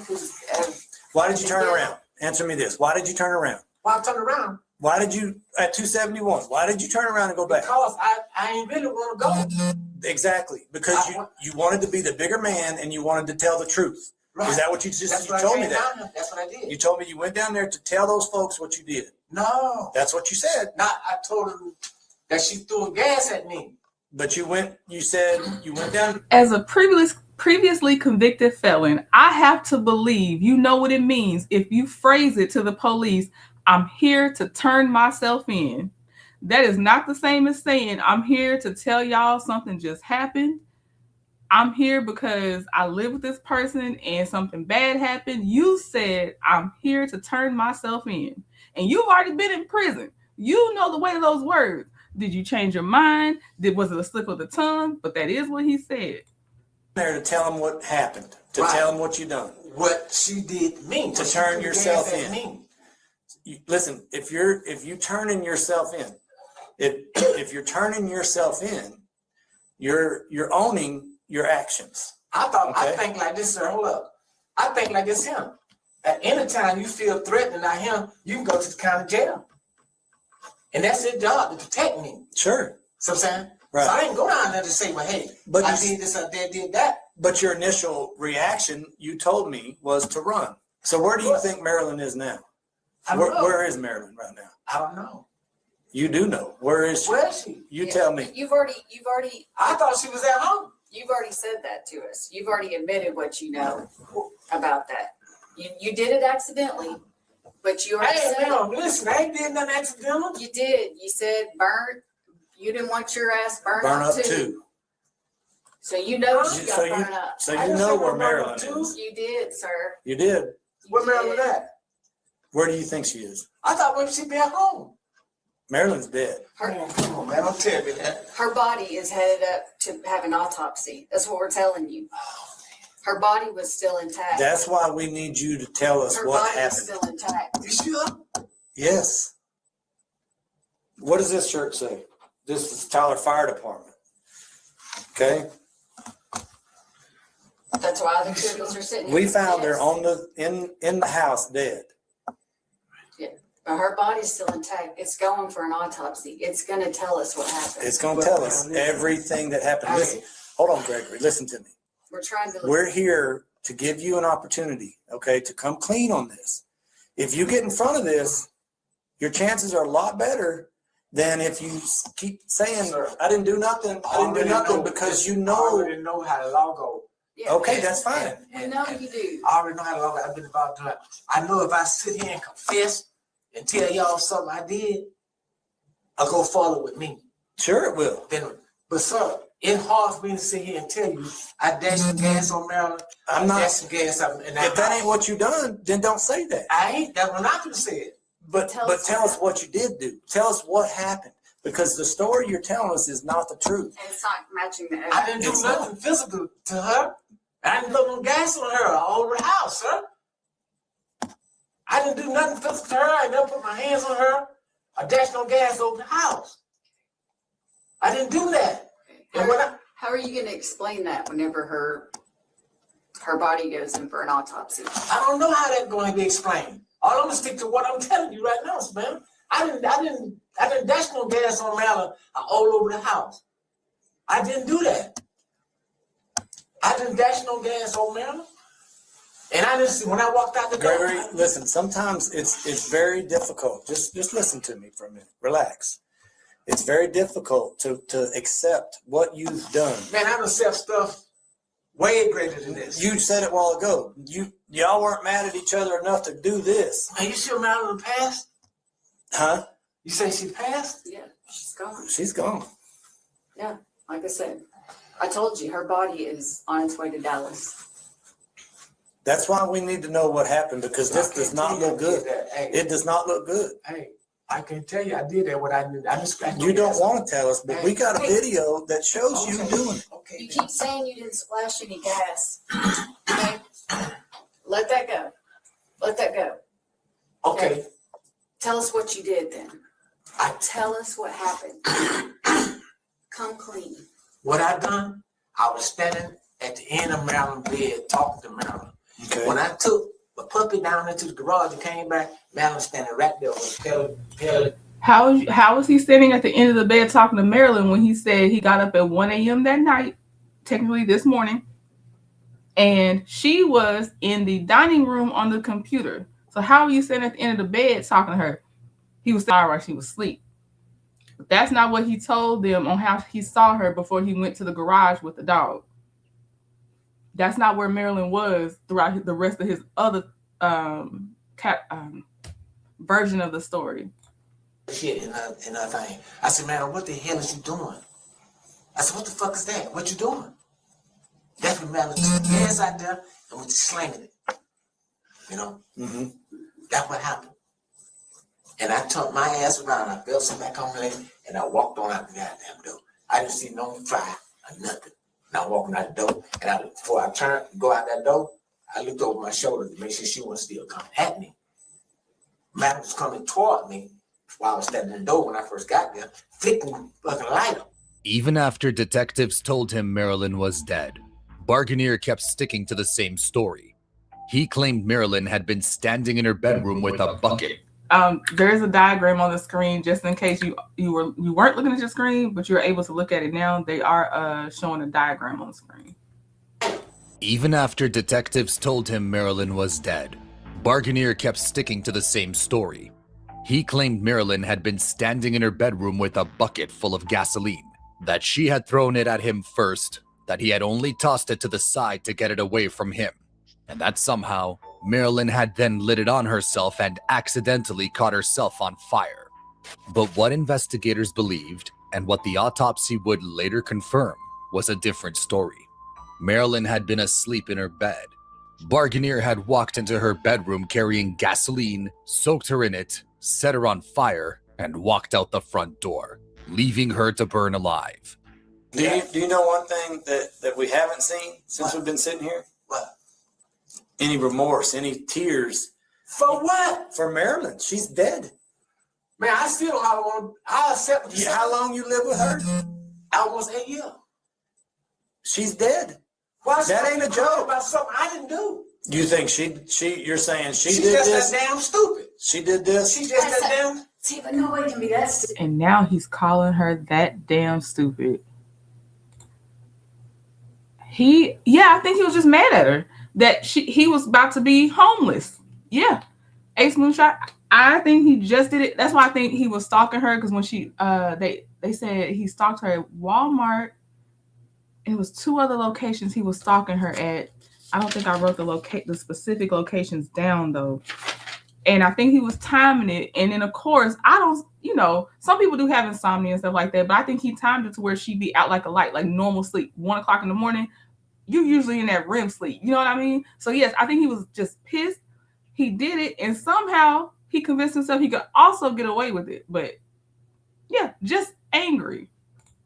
Stupid. She's just that damn stupid. No.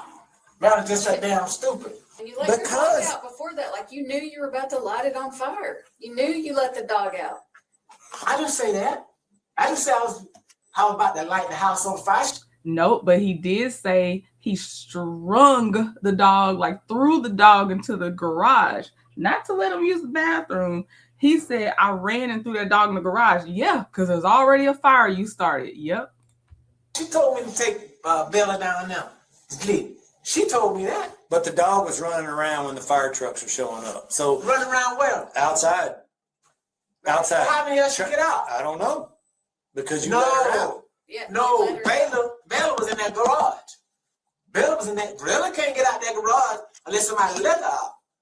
Through the kitchen. Or this big slide door. Bella can't get out. Okay. So Bella couldn't be walking out in the yard. She was out in the yard. For the next 2 hours, detectives kept pushing for a confession. Barganier never budged. He kept telling the same story. Marilyn lit it, not him. The detectives had strong evidence, but no autopsy yet. They needed him to break. So they decided on one final attempt. They would show him the video and let him watch himself. What's going on, man? Hey, here, come with us real quick. We're going to go on a little field trip. We're going to go on a little field trip. All right. What's the field trip? We're going to go over here to this conference room. Oh, so I can show you somewhere. You don't have to walk too far. We're going to come right here this way. So I'm going to show you this, okay?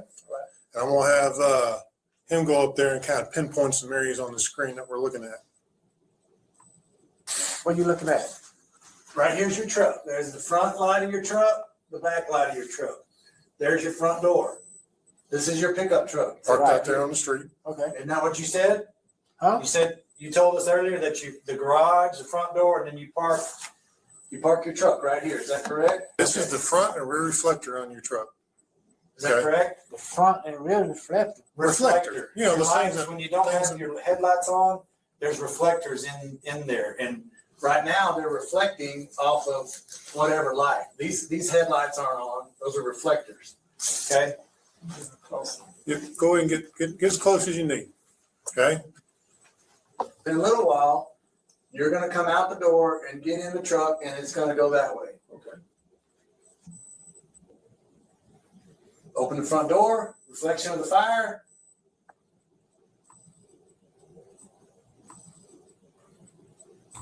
And clearly there's the truck starting up after the big blaze of fire. There you go. Driving off.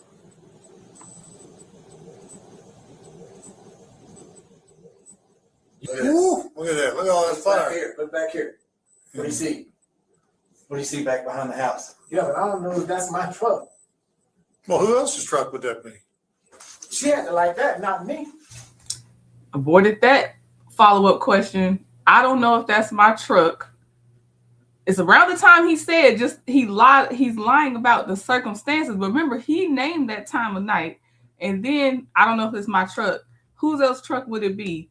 Well, I didn't like that. I think she lit that or whatever he said. He didn't even answer again about the truck.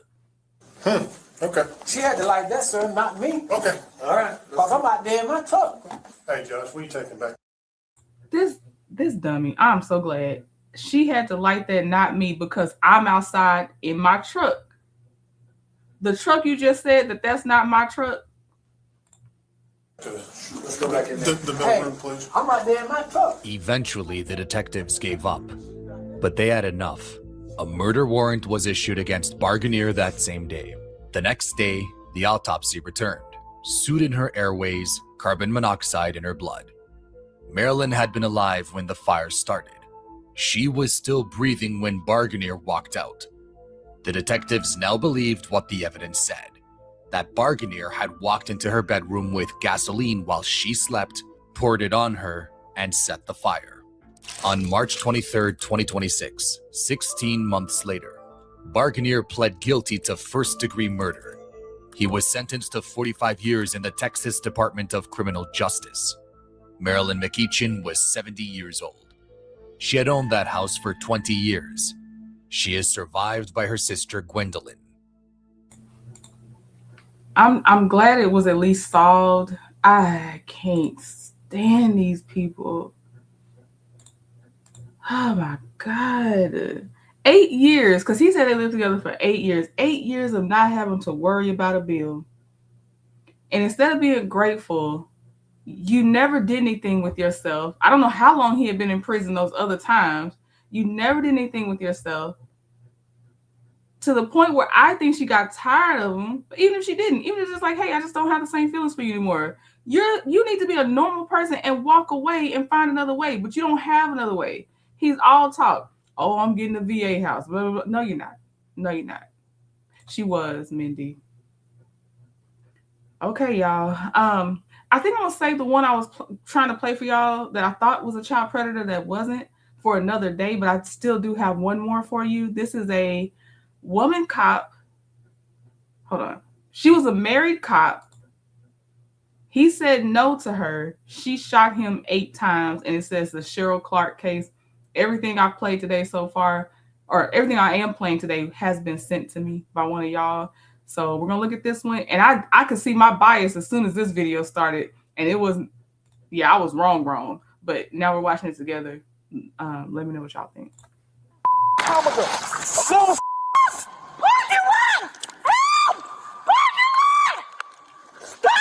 Come here. Cream. Stop! No.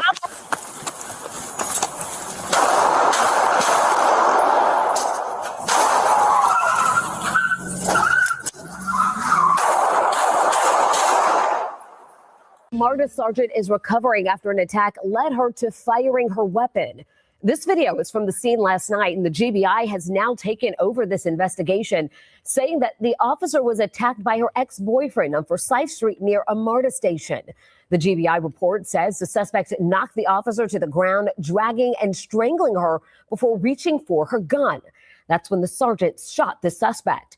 The officer has now been released from the hospital while the suspect remains in the ICU. That's why I said that people can't believe the narratives that's out there. Mm-hmm. Shorty was married when we met. Parking lot is dark. Security Oh, cameras sorry. sweep slowly across empty spaces near 5 Point Station in the heart of Atlanta, Georgia. It's the last day of January 2023. Cold. Still. The kind of quiet that makes you feel like nothing bad could possibly happen here. Then a woman in full police uniform steps into frame. Badge. Gun. 20 years on the force. A man walks toward her. They clearly know each other, but something about this meeting is already wrong. The body language is tense, their movements are stiff. Even through grainy security footage, you can feel the charge in the air between them. Words are exchanged, voices climb, and then 8 gunshots shatter the silence of that parking lot. The man tries to run. He doesn't make it far. Within hours, the department had its story ready. A male suspect had attacked an on-duty officer. She feared for her life. She had no choice. Case closed. It was a clean story. Neat. Believable. Exactly the kind of narrative that ends investigations before they start. Except this woman wasn't a victim. She was a wife, a mother, a decorated sergeant with 2 full decades of service. And the man she shot 8 times and left bleeding on that cold concrete? He wasn't a threat. He wasn't an attacker. He wasn't there to hurt anyone. He was there to collect $500 she owed him. What investigators would eventually uncover was far more disturbing than anyone expected. Welcome to Real True Crime 24/7. May you and your family, because we Lambert, give easily. 38 years old, born and raised in Atlanta, Georgia, a city that doesn't forgive easily, but promises reinvention to anyone willing to put in the work. Kareem had made mistakes. He would be the first to tell you that. He had a criminal record. He had done time. He carried that weight the way men in his position carry it, quietly, carefully, always aware of how the world sees you when your past is visible. But Kareem was trying to move forward. After his most recent release from prison, he was building something. Small steps, day by day, putting real distance between who he had been and who he was becoming. People who knew him described a man full of life. Charismatic, the kind of person who could make a room feel lighter just by walking into it. Not perfect, but genuine, real. Someone with people who loved him and wanted to see him succeed. And then he met her. At first, she seemed like one of the people rooting for him. She had resources, authority. She helped him get housing. She lent him money. She made herself indispensable. But behind the warmth, something much darker was taking shape. And by the time Kareem realized it, he was already in too deep. Atlanta is a city of contradictions. Glass towers rising over struggling neighborhoods, legacy and ambition crammed into the same zip codes. A city where reinvention is the unofficial religion, and where the gap between who you are and who you're pretending to be can swallow a person whole. MARTA, the Metropolitan Atlanta Rapid Transit Authority, is the city's connective tissue. Trains and buses moving hundreds of thousands of people every single day, and a police department charged with keeping all of it safe. Sergeant Cheryl Lachey Clark had been part of that department for 20 years. Think about that. 2 decades. She wasn't just an officer. She was practically an institution. A veteran. Someone who had seen it all, handled it all, and come out the other side with a clean record and the rank to show for it. She was a wife, a mother, a public servant the city thought it could trust. Nobody at MARTA headquarters knew she was living a double life. Nobody knew about the gifts, the money transfers, the hotel stays while she was supposed to be on shift. Nobody knew about Kareem Lambert, the man she had become obsessed with, the man she would destroy herself trying to hold on to. And nobody, not her husband, not her colleagues, not her supervisors, could have imagined what she was capable of when that obsession finally turned desperate. No one in that city could have imagined what was about to happen. January 31st, 2023. Kareem Lambert got a message from Cheryl. She said she had the money, the $500 she had borrowed from him, and she was ready to settle up. She wanted to meet. The location she suggested? The MARTA Police Headquarters parking lot near 5 Point Station. Her parking lot, her building, her home turf. Looking back, everything about that choice screams deliberate. She wasn't picking a neutral spot. She wasn't picking somewhere comfortable for him. She was picking somewhere she would have every possible advantage. The badge, the weapon, the familiarity, the darkness. It was control masquerading as convenience. Kareem didn't read it that way. He just needed his money. She was someone he knew, someone he'd trusted, or at least someone he'd once trusted. He got in his car and he drove to meet her. He had no idea what was waiting for him in that parking lot, because Cheryl wasn't there to pay him back. The relationship, this secret, consuming, increasingly one-sided obsession, had been fracturing for months. Kareem was pulling away. He'd made it clear he wanted out. He had his own life to get back to, his own future to build, and Cheryl Clark, the married cop, the 20-year veteran, was not part of it. I try to break it off with her. And I'm like, look, I think I'm gonna try to make my relationship work. Okay. You know, and she just crying and she like, hey, you could have both of us. You know, she like, I just want to be the lead. Correct. And I'm like, nah, me and this girl been together, you know, on and off 20 years. How you gonna take the lead? Okay. And so I tried to break it off with her that day. And she cried and cried and cried. And I got in my car and left. And I drove a few blocks away. And she followed me. You know, she got out the car crying, she's standing there. So, you know, that was the first time. We didn't argue that day, but I tried to break up with her that day. For most people, that's heartbreak. That's Another person that can't just let it go. Somebody has to die. You shoot somebody 8 times, you're trying to kill them. Someone has to die instead of you just letting them go. And then you try to make them look like the villain. Just evil. It's just evil. Just like we talked about the guys we've seen. It's just evil, weak-willed, just it's selfish. You're a dangerous person. She never should have been wearing a badge. Just like I would say about any other police officer I find out. And we do have other videos that I have been sent that we'll watch some about police officers that, you know, they're just hiding behind the badge type stuff. But yeah, she never should have done that. And then it's like, this is what was finally caught and figured out. What was she doing to people over those 20 years? a painful conversation. That's something you cry about and eventually move through. For Cheryl Clark, no was not something she was built to accept. So she set the stage. She sent the message, she arranged the meeting, and she came ready. The body cam was rolling. That's the detail that will follow Cheryl Clark for the rest of her life. That in a choice she made herself, on equipment she controlled, in her own department's parking lot, she created the very evidence that would undo her. The footage shows the two of them meeting in the dim light of that lot. It shows the argument escalating, voices tight, bodies tense, the space between them electric with something dangerous. And then, captured for everyone to hear, Cheryl's voice cuts through the cold January air. "You think you can just walk away from me after everything I did for you?" That sentence, that's the sentence that changed everything. Because that's not the voice of a woman defending herself.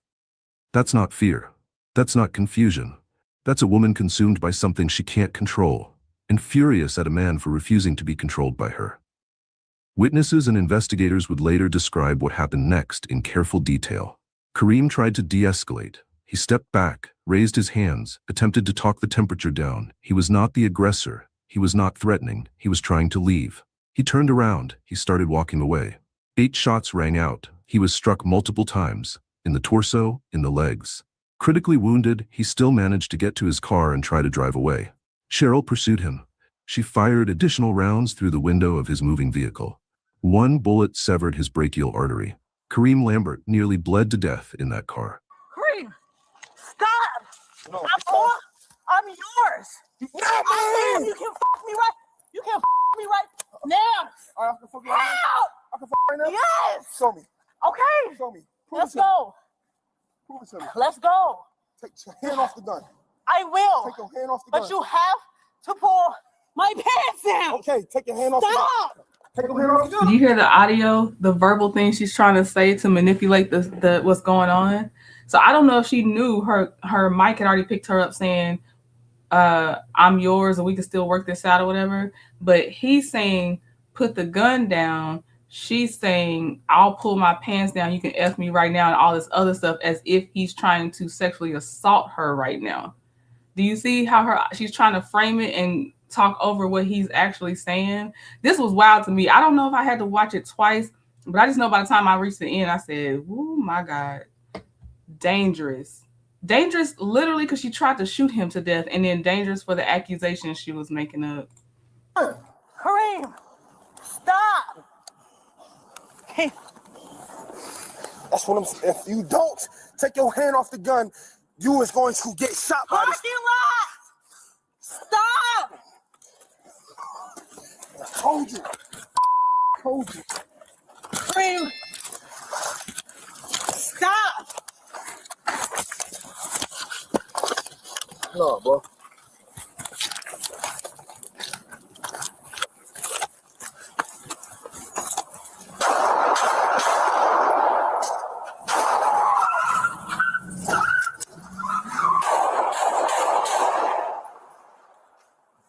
Emergency responders found him barely conscious. He was rushed into surgery, a procedure that lasted 10 hours. He required... He doesn't even look like the same person from when he's doing his interview and when he's on this hospital bed. Like, even having seen the video, I forgot this is the person. Oh, Bunny Boiler. Okay. I'm gonna look it up. Oh, Bunny Boiler, like Fatal Attraction, right? Okay, I got you. I'm tracking. But yeah, look at the health he was in, and I think he was a big guy on her body cam. Obviously, with his injuries, emergency surgeries, and everything else, look, he shrunk down. He looks like he's healthy again, but that's crazy. And a brachial artery, to survive that, you were just still meant to be here. Multiple blood transfusions. He was placed in a medically induced coma while doctors fought to stabilize him. For a terrifying stretch of time, it wasn't clear he was going to survive. And while he lay in that hospital bed, fighting for his life, Cheryl Clark was standing over the scene she had created, radioing in her version of events. He came at me. I had no choice. When MARTA officers arrived at the parking lot, they found their sergeant standing over a wounded man. Her story was already locked in. The male suspect had attacked her. She had defended herself in the line of duty. On the surface, it was exactly the kind of report that gets filed away. Female officer, unarmed? Well, they'd look into that. Man with a prior record. Confrontation in a police lot. Self-defense claim. It was clean enough. Plausible enough. And Cheryl Clark had 20 years of credibility backing up every word she said. And how many previously convicted boyfriends did she have that she claimed self-defense on later? How many people died while she was on duty from her weapon? I have a lot of questions. Because I don't think he's the first one she was in a relationship with that her word would be believed over theirs. And had this camera not shown some things it ended up showing, I think he would have been back in prison. I don't know if it would have been enough of him trying to explain what actually happened. Ooh, that's bad. Hopefully, I don't know if they're gonna say it on here, but I hope they go back and look over cases when it comes to judges like that, police officers like that. I know they don't do it a lot because we see, what happens out there. But this is somebody, many people's lives have probably been messed up or destroyed, or they're not even here on this earth, period. So in those initial hours, and into the first days, that was the story that spread. A MARTA sergeant had been forced to defend herself from a male attacker. The department circled the wagons, and Kareem Lambert, the man who had just spent 10 hours in surgery, the man who nearly died on an operating table, the man who woke up from a coma with bullets lodged in his body, was charged with assault on an officer. The system definitely treated me unfairly. Throughout this whole process, when I finally made the $250,000 ridiculous bond that they set for me, they set me up. When I was initially on bond for her gun, and then I ended up catching this situation. So I was out on bond and then I get arrested again. So when I made the bond, Douglas County put in a motion to revoke my other bond. So as soon as I got out, I had to go to court, but I had to go to surgery. So I'm in surgery, and the next day after surgery, the sheriff department come to the hospital and say, "Hey, you got court. We serving you for court." And I'm like, I'm in the hospital, bro. I just had surgery yesterday. They're like, "Yo, we just doing our job." So I go home. Court was in the morning, but we had a excuse. I just got out of the hospital. I just had surgery. I'm heavily medicated, and they had said that they was taking care of it with my lawyer. They put out a warrant instead. So I just get out of surgery. A couple days later, they come and arrest me, put me back in jail, and don't give me a bond. Then they take me to court, and I finally see her. Let that sit for a moment. The victim was charged. But the Georgia Bureau of Investigation had questions, because there were details that didn't square. Small things at first, but in true crime, it's always the small things. The dash cam was off. That was the first thread investigators pulled. Cheryl Clark had disabled her dash cam before the meeting with Kareem Lambert. This wasn't a technical failure. This wasn't an oversight. Officers with 20 years of experience don't accidentally forget their equipment protocols. Dash cams don't just turn themselves off. She had made a deliberate choice not to have that record. The body cam, her own body cam, was the only reason any of this was captured at all. And even that she may not have expected to matter as much as it did. Then came the phones.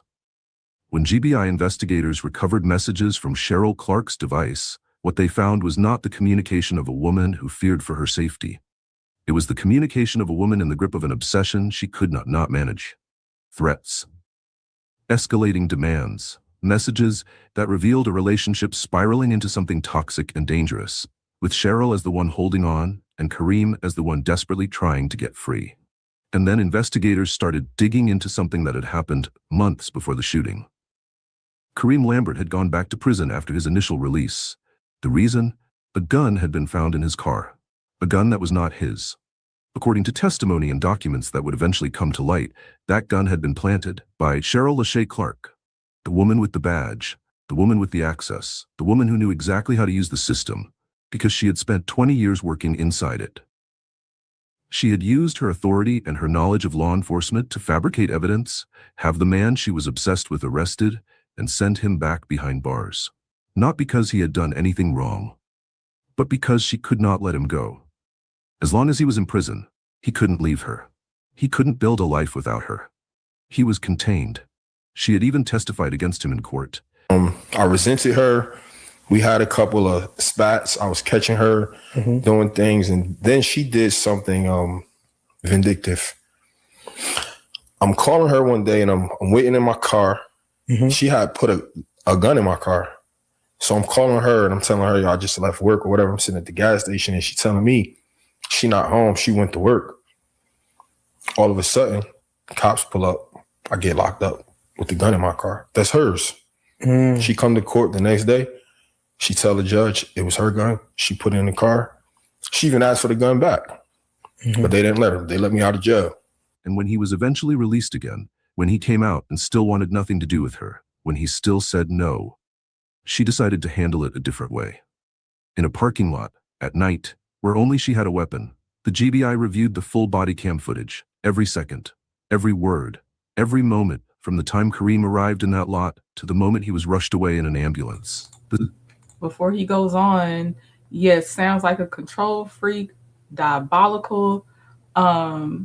Lovable said he still wouldn't have been hers if he were behind bars. And I don't understand how the person doesn't realize that. People have free will. He will refuse. Well, he'd have to call her. So I don't know how else she would reach him. People have tablets and stuff now. He would just refuse contact with her. He still wouldn't want to be with you. It would make it even more strongly that he didn't want to be with you. At first, it almost seemed like he had, a preference of, I want to get back with the person I've known for 2 decades and all this other stuff, but no too hard feelings. Now it's like, you're ruining my life. I will not have contact with you. The only thing is, you have ruined me again, where I have to be controlled and told when I can eat, move around, all this, sleep, all this other stuff. But I still don't want to have contact with you. I don't understand how people don't realize that they don't want to be with you under any circumstances. Yep, one of those, if I can't have you, nobody can situations. The thin line between love and hate, the bunny boiler. I'm probably gonna wear that one out the more we watch these types of videos. All of that, yes. The self-defense narrative didn't survive contact with the evidence. No weapon was found on Kareem Lambert. Nothing. Not a knife, not a firearm, not so much as a tool that could be construed as threatening. He arrived unarmed to collect money from a woman he trusted. He left with 8 bullets in his body. The footage was unambiguous about who initiated the confrontation. It was unambiguous about Kareem's attempts to de-escalate, and it was damning about the moment Clark opened fire, because he had his back to her. He was walking away. She chose to shoot. Then investigators turned their attention to what happened after the shooting. According to accounts that surfaced later, Kareem Lambert's family had enormous difficulty locating him after he was taken to the hospital. There were reports suggesting the department's initial handling of the situation, including coordination around the hospital, created confusion about his whereabouts and condition. People who loved him didn't know if he was alive, didn't know where he was being treated, didn't know whether they were going to get a phone call or a funeral. It was only when outside investigators began pressing harder that the full picture started to crack open. So, yes, Jacqueline, she was actively married. She was. The title was Married Cop. She was boyfriend 8 times or something like that. Let me see. She was a married cop. He said no to her. He being the boyfriend, him right here. She shot him 8 times. Mm-hmm. She was married doing all this. Yes. Actually, once she got him put into jail, purposely leaving her gun in his car right before this incident happened. You definitely would need to just electronically send it to me, or I'm gonna have to just write it off as a loss. Because after you tell me stuff like you can have both of us, I no. Because then if I'm still telling you no, there's nowhere else to go. You're already down. Then you get me put in jail as a previously convicted felon because I have a weapon in my car. That's your service weapon that you always know where your service weapon is. We have no contact. It is done. You're just going to have to owe me $500 if it's not going to get electronically sent to me. Even then, I be telling people if there's ever a time I have to communicate with someone that is that threatening, I'm going to use an app very similar to what parents have to use when the judge orders them to use one of those communicator apps so they can still communicate about the kids. I'm not communicating with you in any normally accessible way, if at all I need to communicate with you. We can't do it because obviously you will manipulate evidence. You will do something crazy. But no one, and that's the thing, most people don't think someone's going to go as far as they're actually willing to go. I guess he was okay with sitting down knowing he didn't have the gun. It wasn't his. Yes, it was in his vicinity. But that would have definitely had to be it for me, because you're risking me going back for so many years. Because weapons around felons is really serious. They told my sister, like, yo, he gonna be dead by the end of the day. You could get the body or whatever. So my sister drove out here with the FBI and she met up with the GBI. And I heard her, because what happened was they changed my name so many times to keep anybody from finding me. Every time somebody get close to finding out who I am, they change the name again. So okay, Teresa, I'm gonna push back on this one though, because people, this is what they do to women. They'll say, why didn't you see it a long time ago? Because other people can't spot it. You know, it'll come out later when it's too late, but family be like, we tried to tell her. They already did this. They're just escalating. And there's already common knowledge out there too about how this goes. It always gets worse and worse and worse. So I try not to say this about women. So I'm trying not to say it about him either, that he saw it a long time ago. And you know what I mean? Because you know how it sounds when it comes to us, when someone's not getting out of, basically this is an abusive relationship. You know, yeah, did she grow to be like this? Was it dormant at first? Because Lovell said, I wonder how she passed the psych eval. Like, did it aggregate later? Some people know how to hide it. Some people do know how to play those tests because they really don't be changing the questions on that test. So maybe she just knew how to play the test, or it didn't exhibit or display itself till later or something. I don't know. My sister and my ex-girlfriend at the time, they running through the hospital looking in all the rooms. Finally, they find who the alias they had me under, which was a guy named Jason Boone. Why would they keep changing your name? They didn't want nobody to find my body. They wouldn't want the media there. You know, it was still under investigation by the GBI. So, they was trying to really cover it up. Bottom line, they was trying to cover it up. You know, if I would have died, nobody would have got details. Nobody would have probably saw the body camera or anything like that. I mean, my family was fighting for it, but they was trying to cover it up. Bottom line, you know, they even had Marta guarding me at the time. And finally, my lawyer stepped in like, yo, if Marta is claiming to be the victim, how is they, watching over his body? So they switched departments. And I think the Fulton County Sheriff's Department stepped in. The GBI completed its investigation. The conclusions were clear. Clark had lured Lambert to the location under false pretenses. She had disabled her dashcam beforehand. She had fired on an unarmed man who was attempting to leave. She had made false statements to responding officers, and she had a documented pattern of using her badge and her access to the legal system to control, punish, and imprison the man she claimed to love. Cheryl Lachey Clark was charged with aggravated assault with a deadly weapon, violation of oath by a public officer, and making false statements. And that's not enough. I don't know if he's going to name some other stuff, but that is not enough charges. The cover story was over. Here is who Cheryl Lachey Clark really was.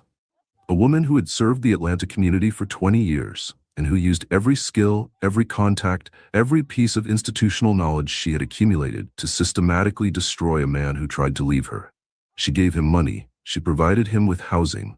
She made herself indispensable in his life, not out of generosity, but out of strategy. A dependency she built so that when she needed leverage, she'd have it. When he started pulling away, she escalated. The texts, the threats, the obsessive surveillance of his movements. When he continued to resist, she used her badge. She planted her own service weapon in his car. She had him arrested. She sat in a courtroom and testified against him, sending an innocent man back to prison so she could maintain control over someone who simply wanted to be free of her. When he was released again and still said no, when he made it clear that no amount of pressure, no amount of manipulation, no amount of legal entanglement was going to make him stay, she arranged one final meeting. $500, a familiar voice, a parking lot she knew better than anyone. The motive in the end is heartbreakingly simple. He was leaving her, and she could not allow that to happen. In her mind, or at least in the mind of the person she had become by that point, shooting him was the logical conclusion of everything that had come before. When Cheryl Lachey Clark was formally arrested and brought in for questioning, she did not crumble. 20 years of law enforcement training doesn't disappear the moment the badge is taken away. She knew how interrogations worked. She knew what investigators were looking for. She knew which details to emphasize and which to leave out. Her charges back up even more for me to believe that they were trying to cover up what she really did, guarding his body, changing his patient name so the family couldn't locate him, all this stuff until they had to get outside agency involved. And then those are her charges? Where is attempted murder is correct, Ace Moonshot? Like, are you kidding me? She maintained her original story. She had been in fear for her life. He had come at her. She had been forced to act in self-defense. She said it with the calm, measured delivery of someone who had rehearsed it, or someone who had simply told the same story enough times that it had started to feel real. But the evidence didn't care about her delivery. No weapon on the victim. Dashcam deliberately disabled. Text messages establishing a pattern of threats and obsession. A documented history of using her badge to imprison him. An entrance wound pattern inconsistent with someone firing at an attacker, consistent instead with someone firing at a man walking away. The investigators had all of it. And the most chilling part of the interrogation wasn't anything Cheryl said. It was how long her story had already worked. How many people had initially believed it. How close the whole thing had come to being quietly closed as a justified shooting. If not for that body cam, her own body cam, Kareem Lambert might have spent years in prison for being shot by the person who put him there. In 2024, Cheryl Lachey Clark entered a guilty plea. Not to the original charges. The charges had been reduced as part of the plea agreement.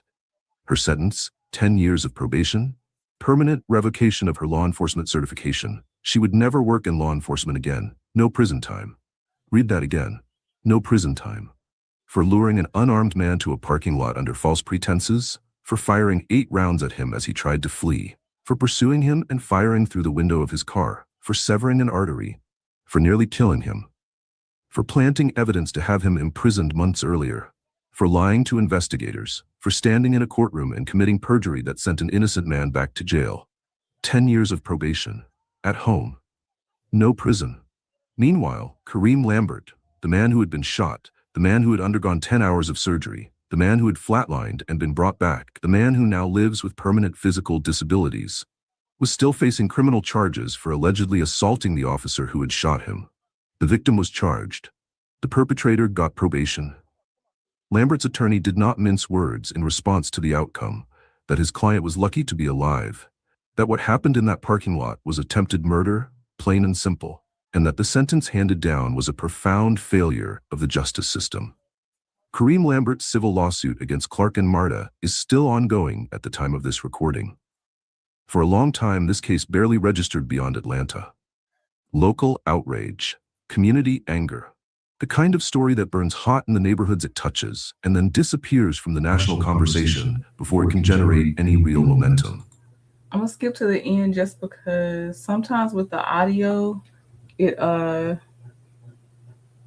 picks up to where they're like, I don't know, like it's iffy on whose channel owns the video, but I have played a lot of his narration already. But I'm gonna go to a little bit more and see if he's still talking about the, like more of the commentary part right now. Hold on. Was a lie constructed by the person.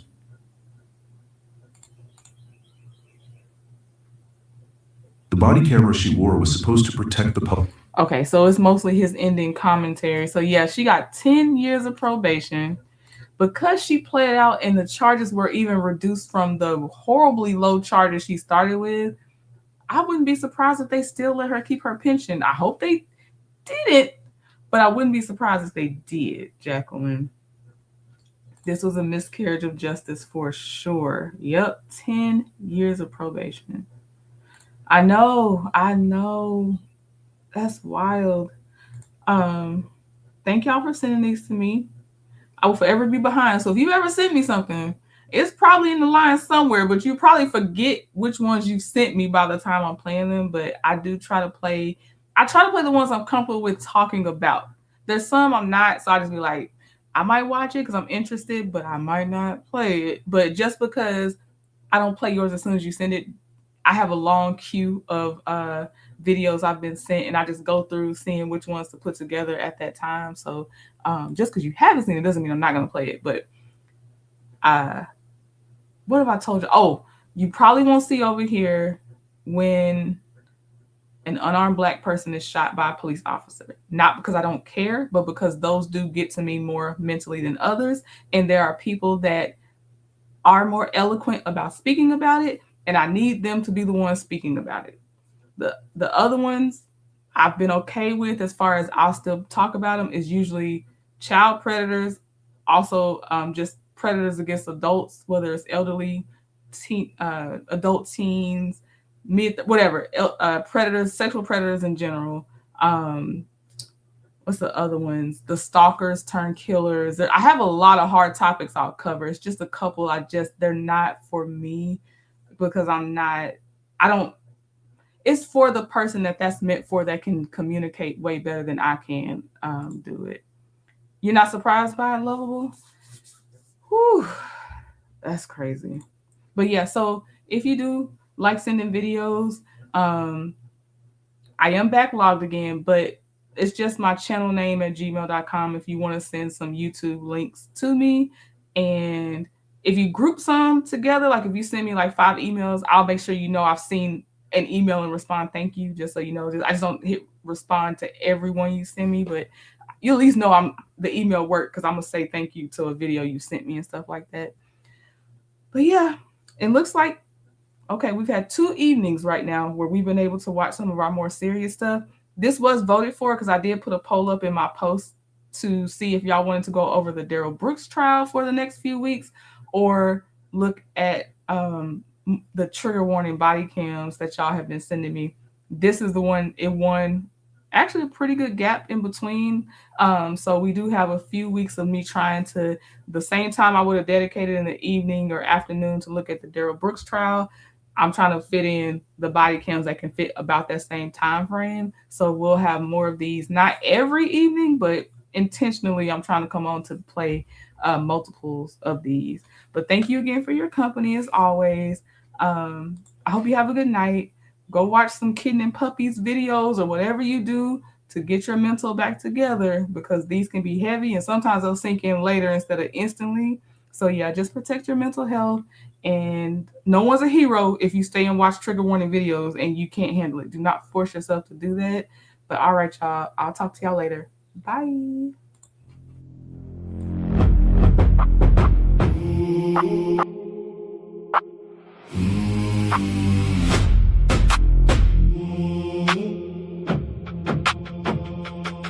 you press play, look close, this one can cut deep. Real people, real pain, more than you wanna see. Young faces in the frame, homes that broke apart, hands raised in the dark, and the bruise on the heart. If you came for shock, then take a second now. Once it starts, it stays on your screen somehow. Trending at some point, handle with care. Trending at some point, heavy in the air. Trending at some point, you've been warned. Trending at some point, don't look if you're torn.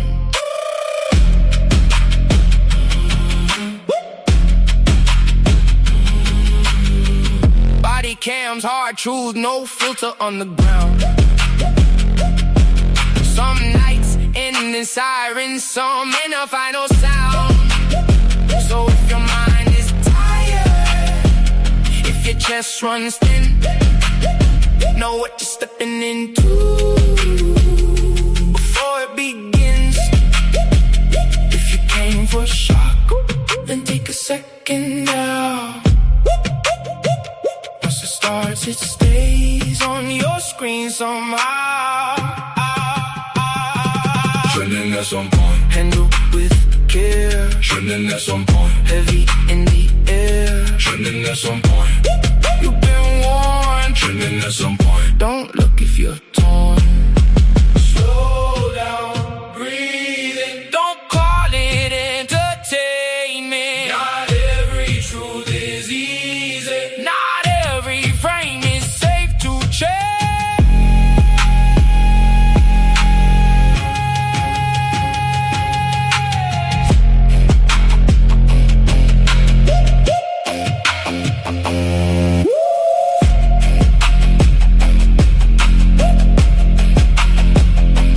Trending at some point, handle with care. Trending at some point, heavy in the air. Trending at some point, you've been warned. Trending at some point, don't look if you're